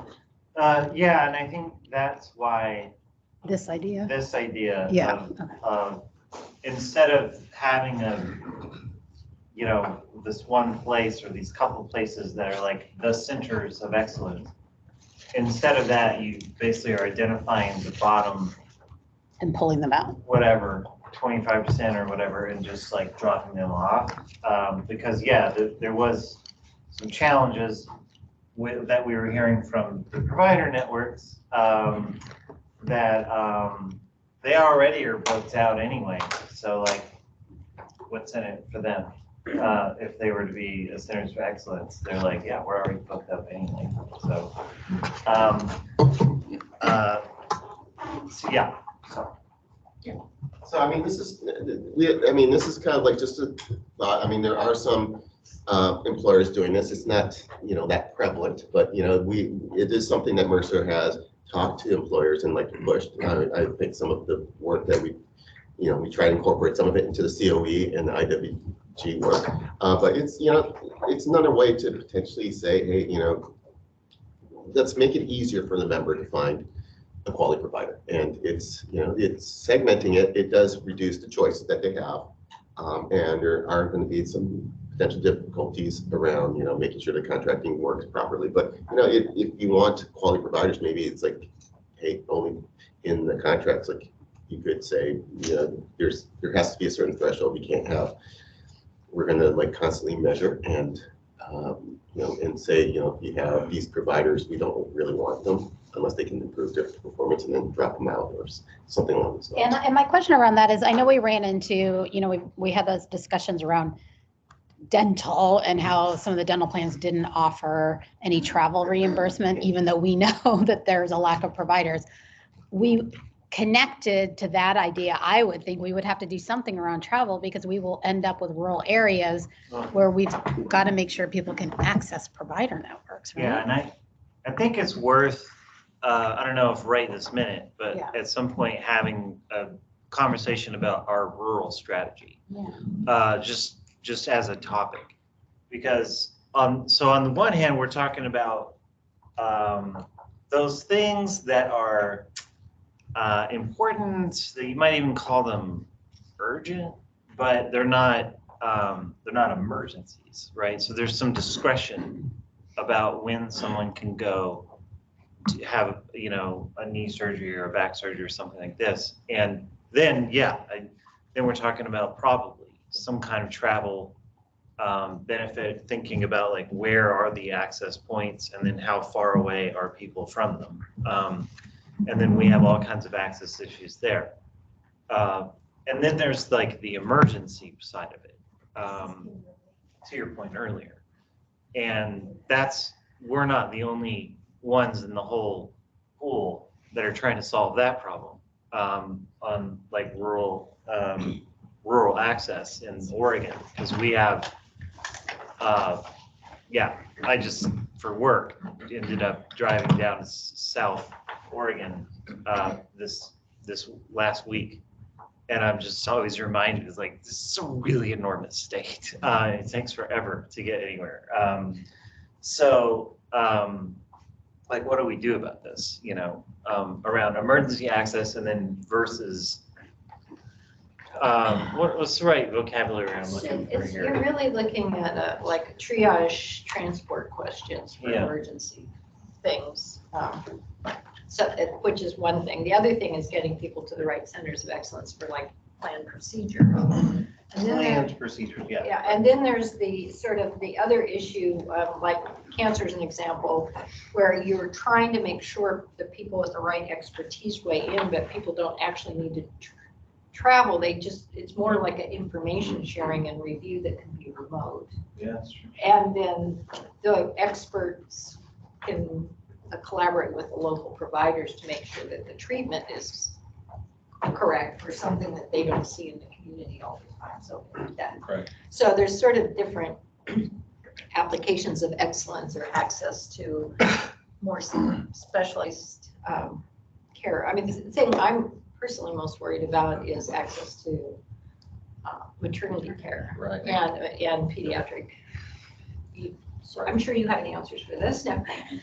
No, but that's, I think that really takes a big strategy, both on consultative sites with maternal fetal medicine experts, as well as a really crisp triage for transport capability in places that aren't close enough to deliver care to people. But so there's sort of different things that need to be part of rural. Emily, go ahead.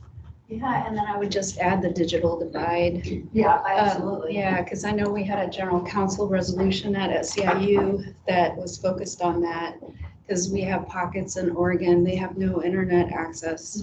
And so they wouldn't be able to access a provider virtually, or just, so that's another piece of the rural problem. Yeah. But then we know broadband is happening, and from the federal government. I just don't know, like operationally, when is that going to impact Oregon and our rural areas? So yeah, the broadband access also, there's some vendors have assumptions about the level of technology everybody has in their pocket, which is are inaccurate as well. So those two things need to be taken into account. A rural strategy feels to me like worthy of identifying, and I like that language because for every element of our plans, the ways that inequities manifest are usually they're demographic in one way or another, and race, ethnicity, language, disability, and SOGI are they're going to be handled not necessarily in the same way as the rural array of challenges is probably a set of questions that we could and should address in a comprehensive way, sort of separately from the rest of those things, even though the rural communities have components of all the rest of those things too.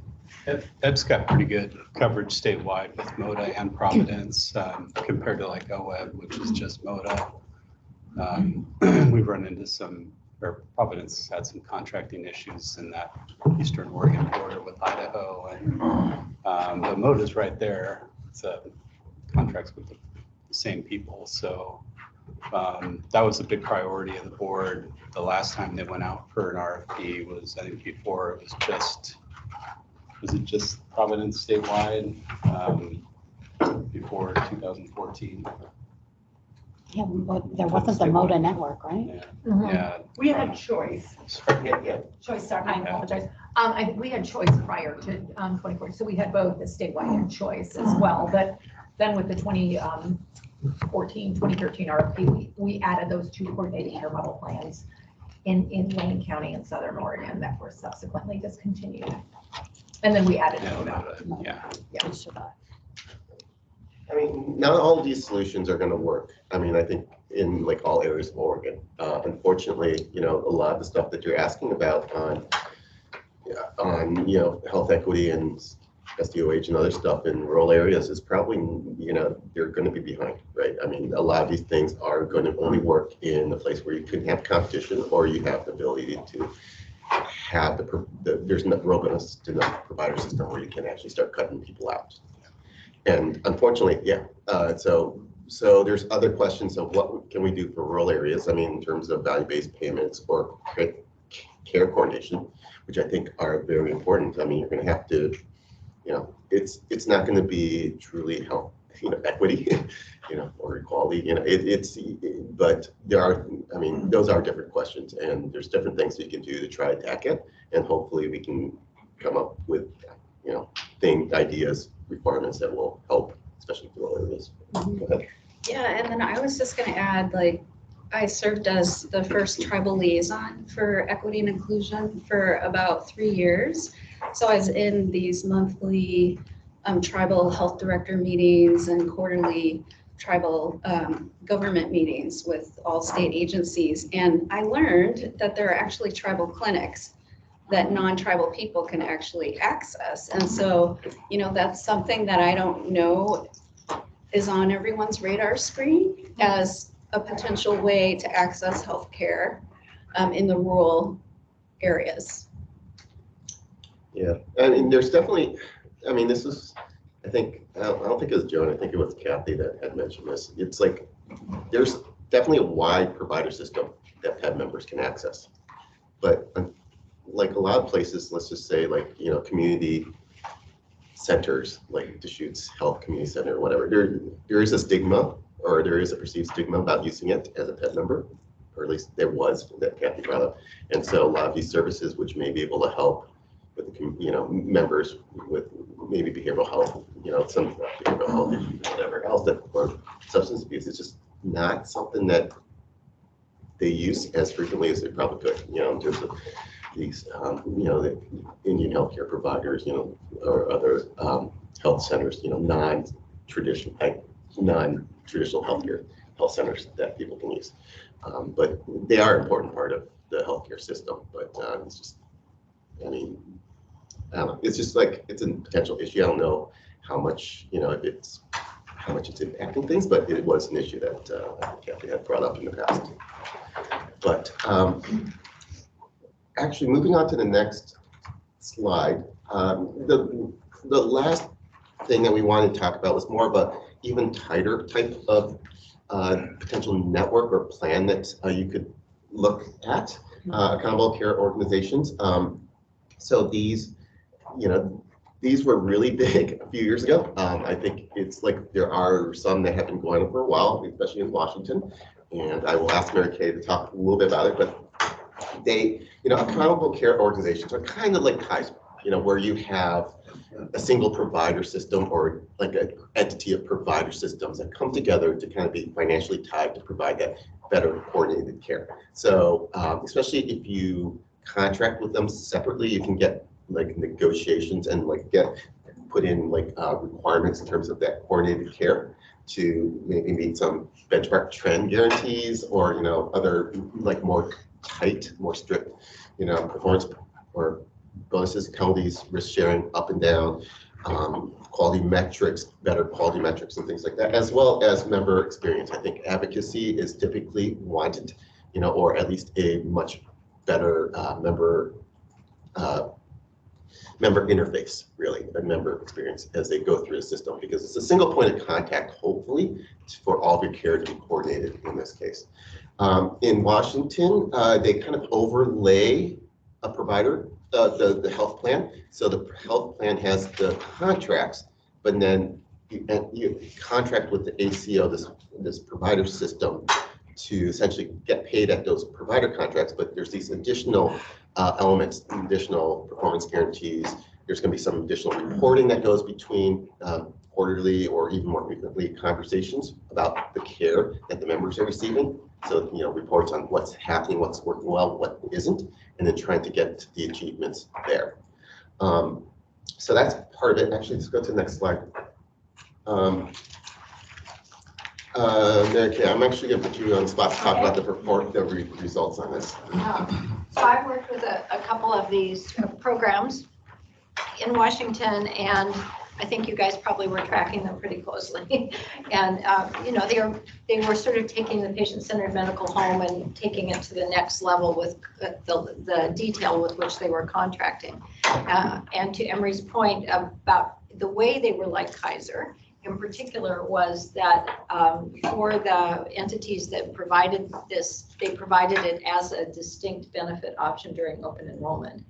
And I think one of the things that makes it hard to deal with issues like, working with healthcare delivery systems within the network is many people do not think of themselves as a Providence patient, a legacy patient, whatever. I'm a Dr. Smith patient, right? One of the advantages Kaiser has is if you're a Kaiser member, you're a Kaiser member. It's not puzzling as to where to go for what, you call it Kaiser.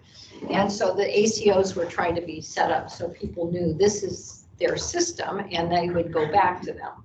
And the design got a little muddled because they also had these contracts that would keep attributed members' feet to the fire. And attribute, if you remember the patient-centered medical home model, was like, so University of Washington has been in several of these systems, and you could access them through the other plans, just go to UW, or you could access them through this distinct benefit offering. And so, but the purchasers were going to hold UW's feet to the fire for anybody who showed up there, whether they knew they were a UW patient or not, if you will. So things got a little bit fuzzy in terms of the ability to communicate and engage and, do those kinds of things. So I think that was one of the challenges in the model. The other challenge was that, there was a financial incentive to bring people in by dropping the premium rate. And what we discovered, many talks with Rachel Lieberman about this, or another actuary at Mercer, is it attracted very price sensitive people that were often quite healthy. So you got a whole bolus of healthy people in there. It's hard to save money on healthy people because they only get sicker if you stick with them long enough. And so some of the trend ideas, that people thought, oh yeah, we can do trend. We do great work. We don't do waste. We do, intervene early. We're up to date on our HEDIS scores and all of that. The impact on the population wasn't so great. But the other thing we learned is that, to really start having the kind of impact we were hoping for with some folks around wellness or early intervention, is the time frame for that is probably a minimum of 3 years in a population. Because, you open the door on January 1st, nobody's even had an appointment. So you can't save money until you start treating people. So, but one of the things that I think, a couple of things that have been very powerful in the model is that in the contracts I was involved with, there was a contractual obligation of each of the systems to identify 3 quality or improvement goals each year that were agreeable to the purchaser. And then they would work collaboratively on improving something. So this is sort of against the experience with the carrier going, yeah, great idea, no, we can't do that. Or we tried and it didn't work or whatever. So it really engaged the people delivering care on these things. And one of the things, and I was most close, I will say, to the University of Washington system, was a real emphasis on the integration of behavioral health and behavioral health services, in which a lot had to do with training the docs what to do if the issue was identified and how to access care and those kinds of things. And I did a small study several years into this thing, and one of the things I was interested in that we looked at was that people that did have a behavioral health diagnosis that were in this population had a lower utilization of disability than people who were not in this model. So they were getting sort of the care early enough and in a sustained enough fashion that they were able to continue to participate in work. So, which I think is a healthy sign. So anyway, but that's a small thing that we were able to look at, but it is also a heavy lift to do this. I think a lot of people put a lot of effort into it, and then we got into everything that the pandemic did, which is very disruptive to care delivery models, to provider groups, and I think, we may have some opportunity to think about the innovations that happened at a necessity during the pandemic in terms of what is the right use of virtual care.